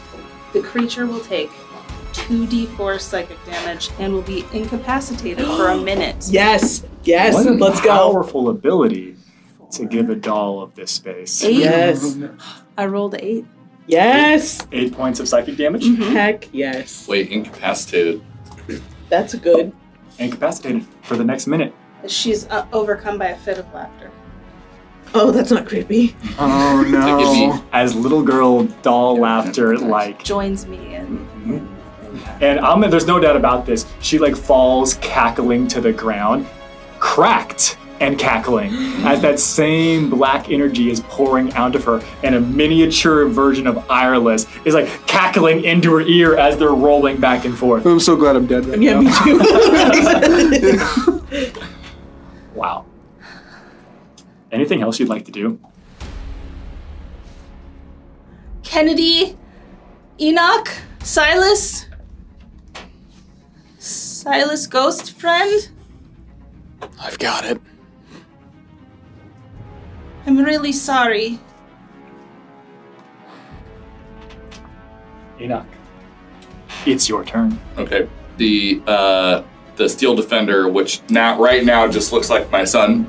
It's just like a duplicate of me. Yes. Whatever part of my being has been brought into this plane. It drops down, and this will look cooler when it's the actual Steel Defender, but... Please describe it accurately for what is truly happening in this space, though. Yeah. So what happens is it reaches out an arm, and a panel opens up, and I'm casting Catapult. Yes. A Play-Doh panel opens up. A Play-Doh panel. Oh, shoot. I need another. Well, I'll see if it passes the save. And then a projectile fires out of its catapult. Okay, so it's gonna take 2 or 3d8. Nice. So I got it. Oh, you got it. Great. Sorry, I thought I had it handy. Okay. Oh yeah. 15. 15 bludgeoning damage. 15 points of bludgeoning damage. Okay. Anywhere in that, does it say taking damage ends the effect? Oh shoot, sorry. Nope. It can repeat its saving throw at the end of its turn. Its turn. Yeah. You cling on, cackling into her ear. Takes 15 points of damage. Remains incapacitated. The defender moves up closer to the within 5 feet of the doll. Enoch climbing across the wall. Yes. Doing a thing that was going to be really cool earlier before the thing changed. But anyway, climbing up the wall, and then he's taking his pistol again and firing it at the incapacitated doll. Real quick, let's do a quick double check really quick. I'm gonna make sure something. I do believe we may have forgot a very important rule about incapacitated. For incapacitated state. I was gonna ask you about this. Can't take actions or reactions. Oh, I believe attacks are made with advantage. No, I always get it confused with stunned. With stunned, yeah. Stunned and unconscious. Okay, never mind. Keep on cooking. Well, I rolled 2. Okay, well, it misses. Yep. Where are you? You're climbing on the roof. Where did you go 30 feet this direction on the roof? Was the ceiling? Are you climb up the walls? You want to skitter along the walls? Or you just want to go up the wall? I wanted to go high up. To be honest, I was going to try to cut the strings, but yeah. So I'm just going closer to them now. Okay, you're just further along the wall. Yes. They're just further along the wall. As we go back up to the top of the order, Silas, followed by Kennedy, followed by Icarus. So, you described them as falling down in the fits of laughter. Yes, true. Which would be prone by my measure. No, certainly. Yeah, they're prone. They're incapacitated. I mean, there's not much more that can befall them. So real. So real. As I'm... We've done our job. I want to step over He's already dead. the girl. You want to step over the girl? Mm-hmm. Okay. Where are you going? What you doing, buddy? And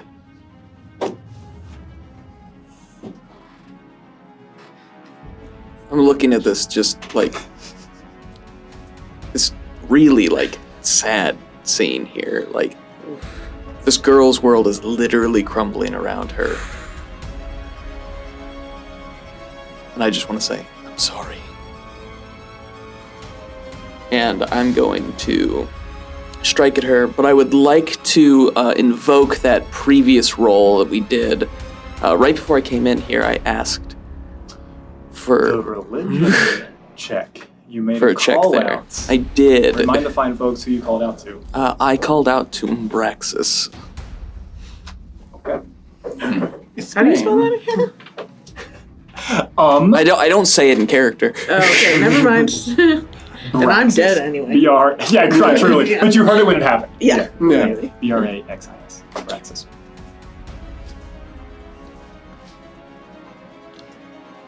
I'm casting Hex with my bonus action. Okay.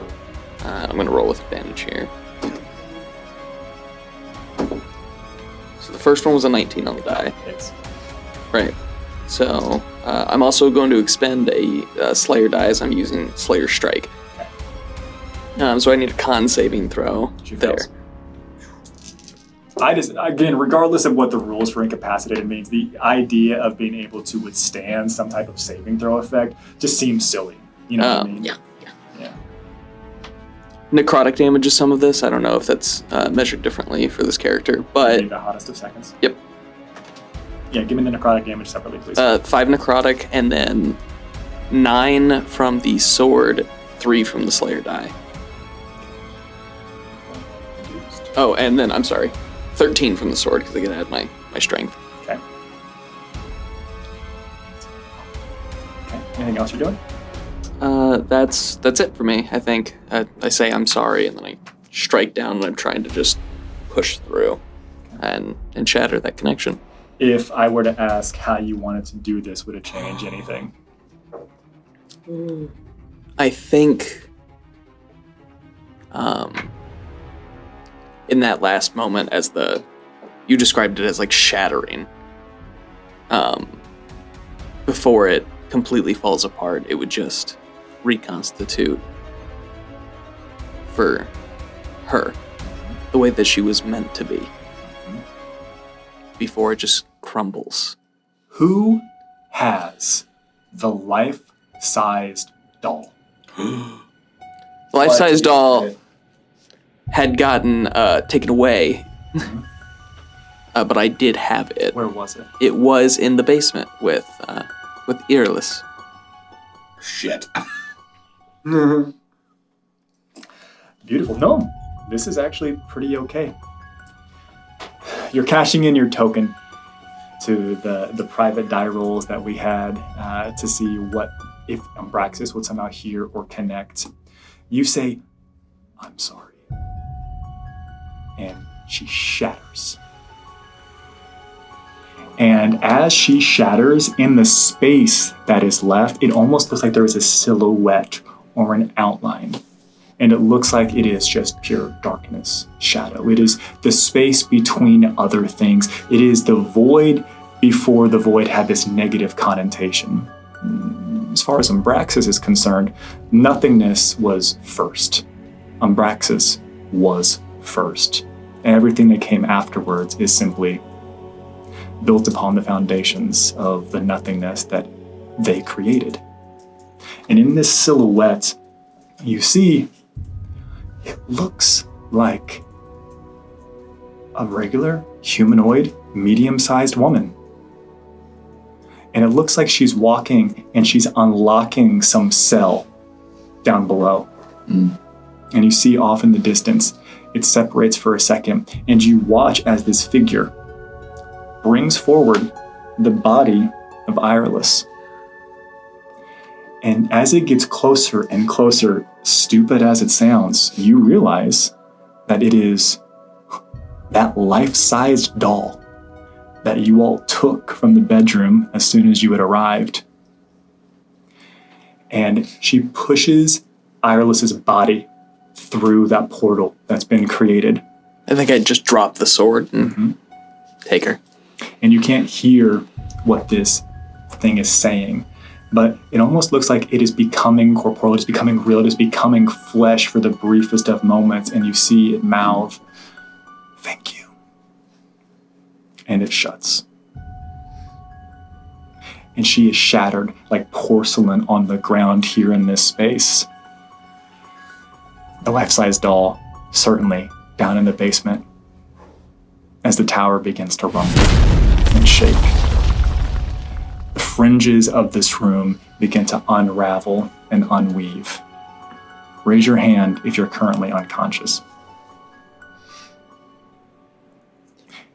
And as this place shakes and comes to, I think this is where we end our session tonight.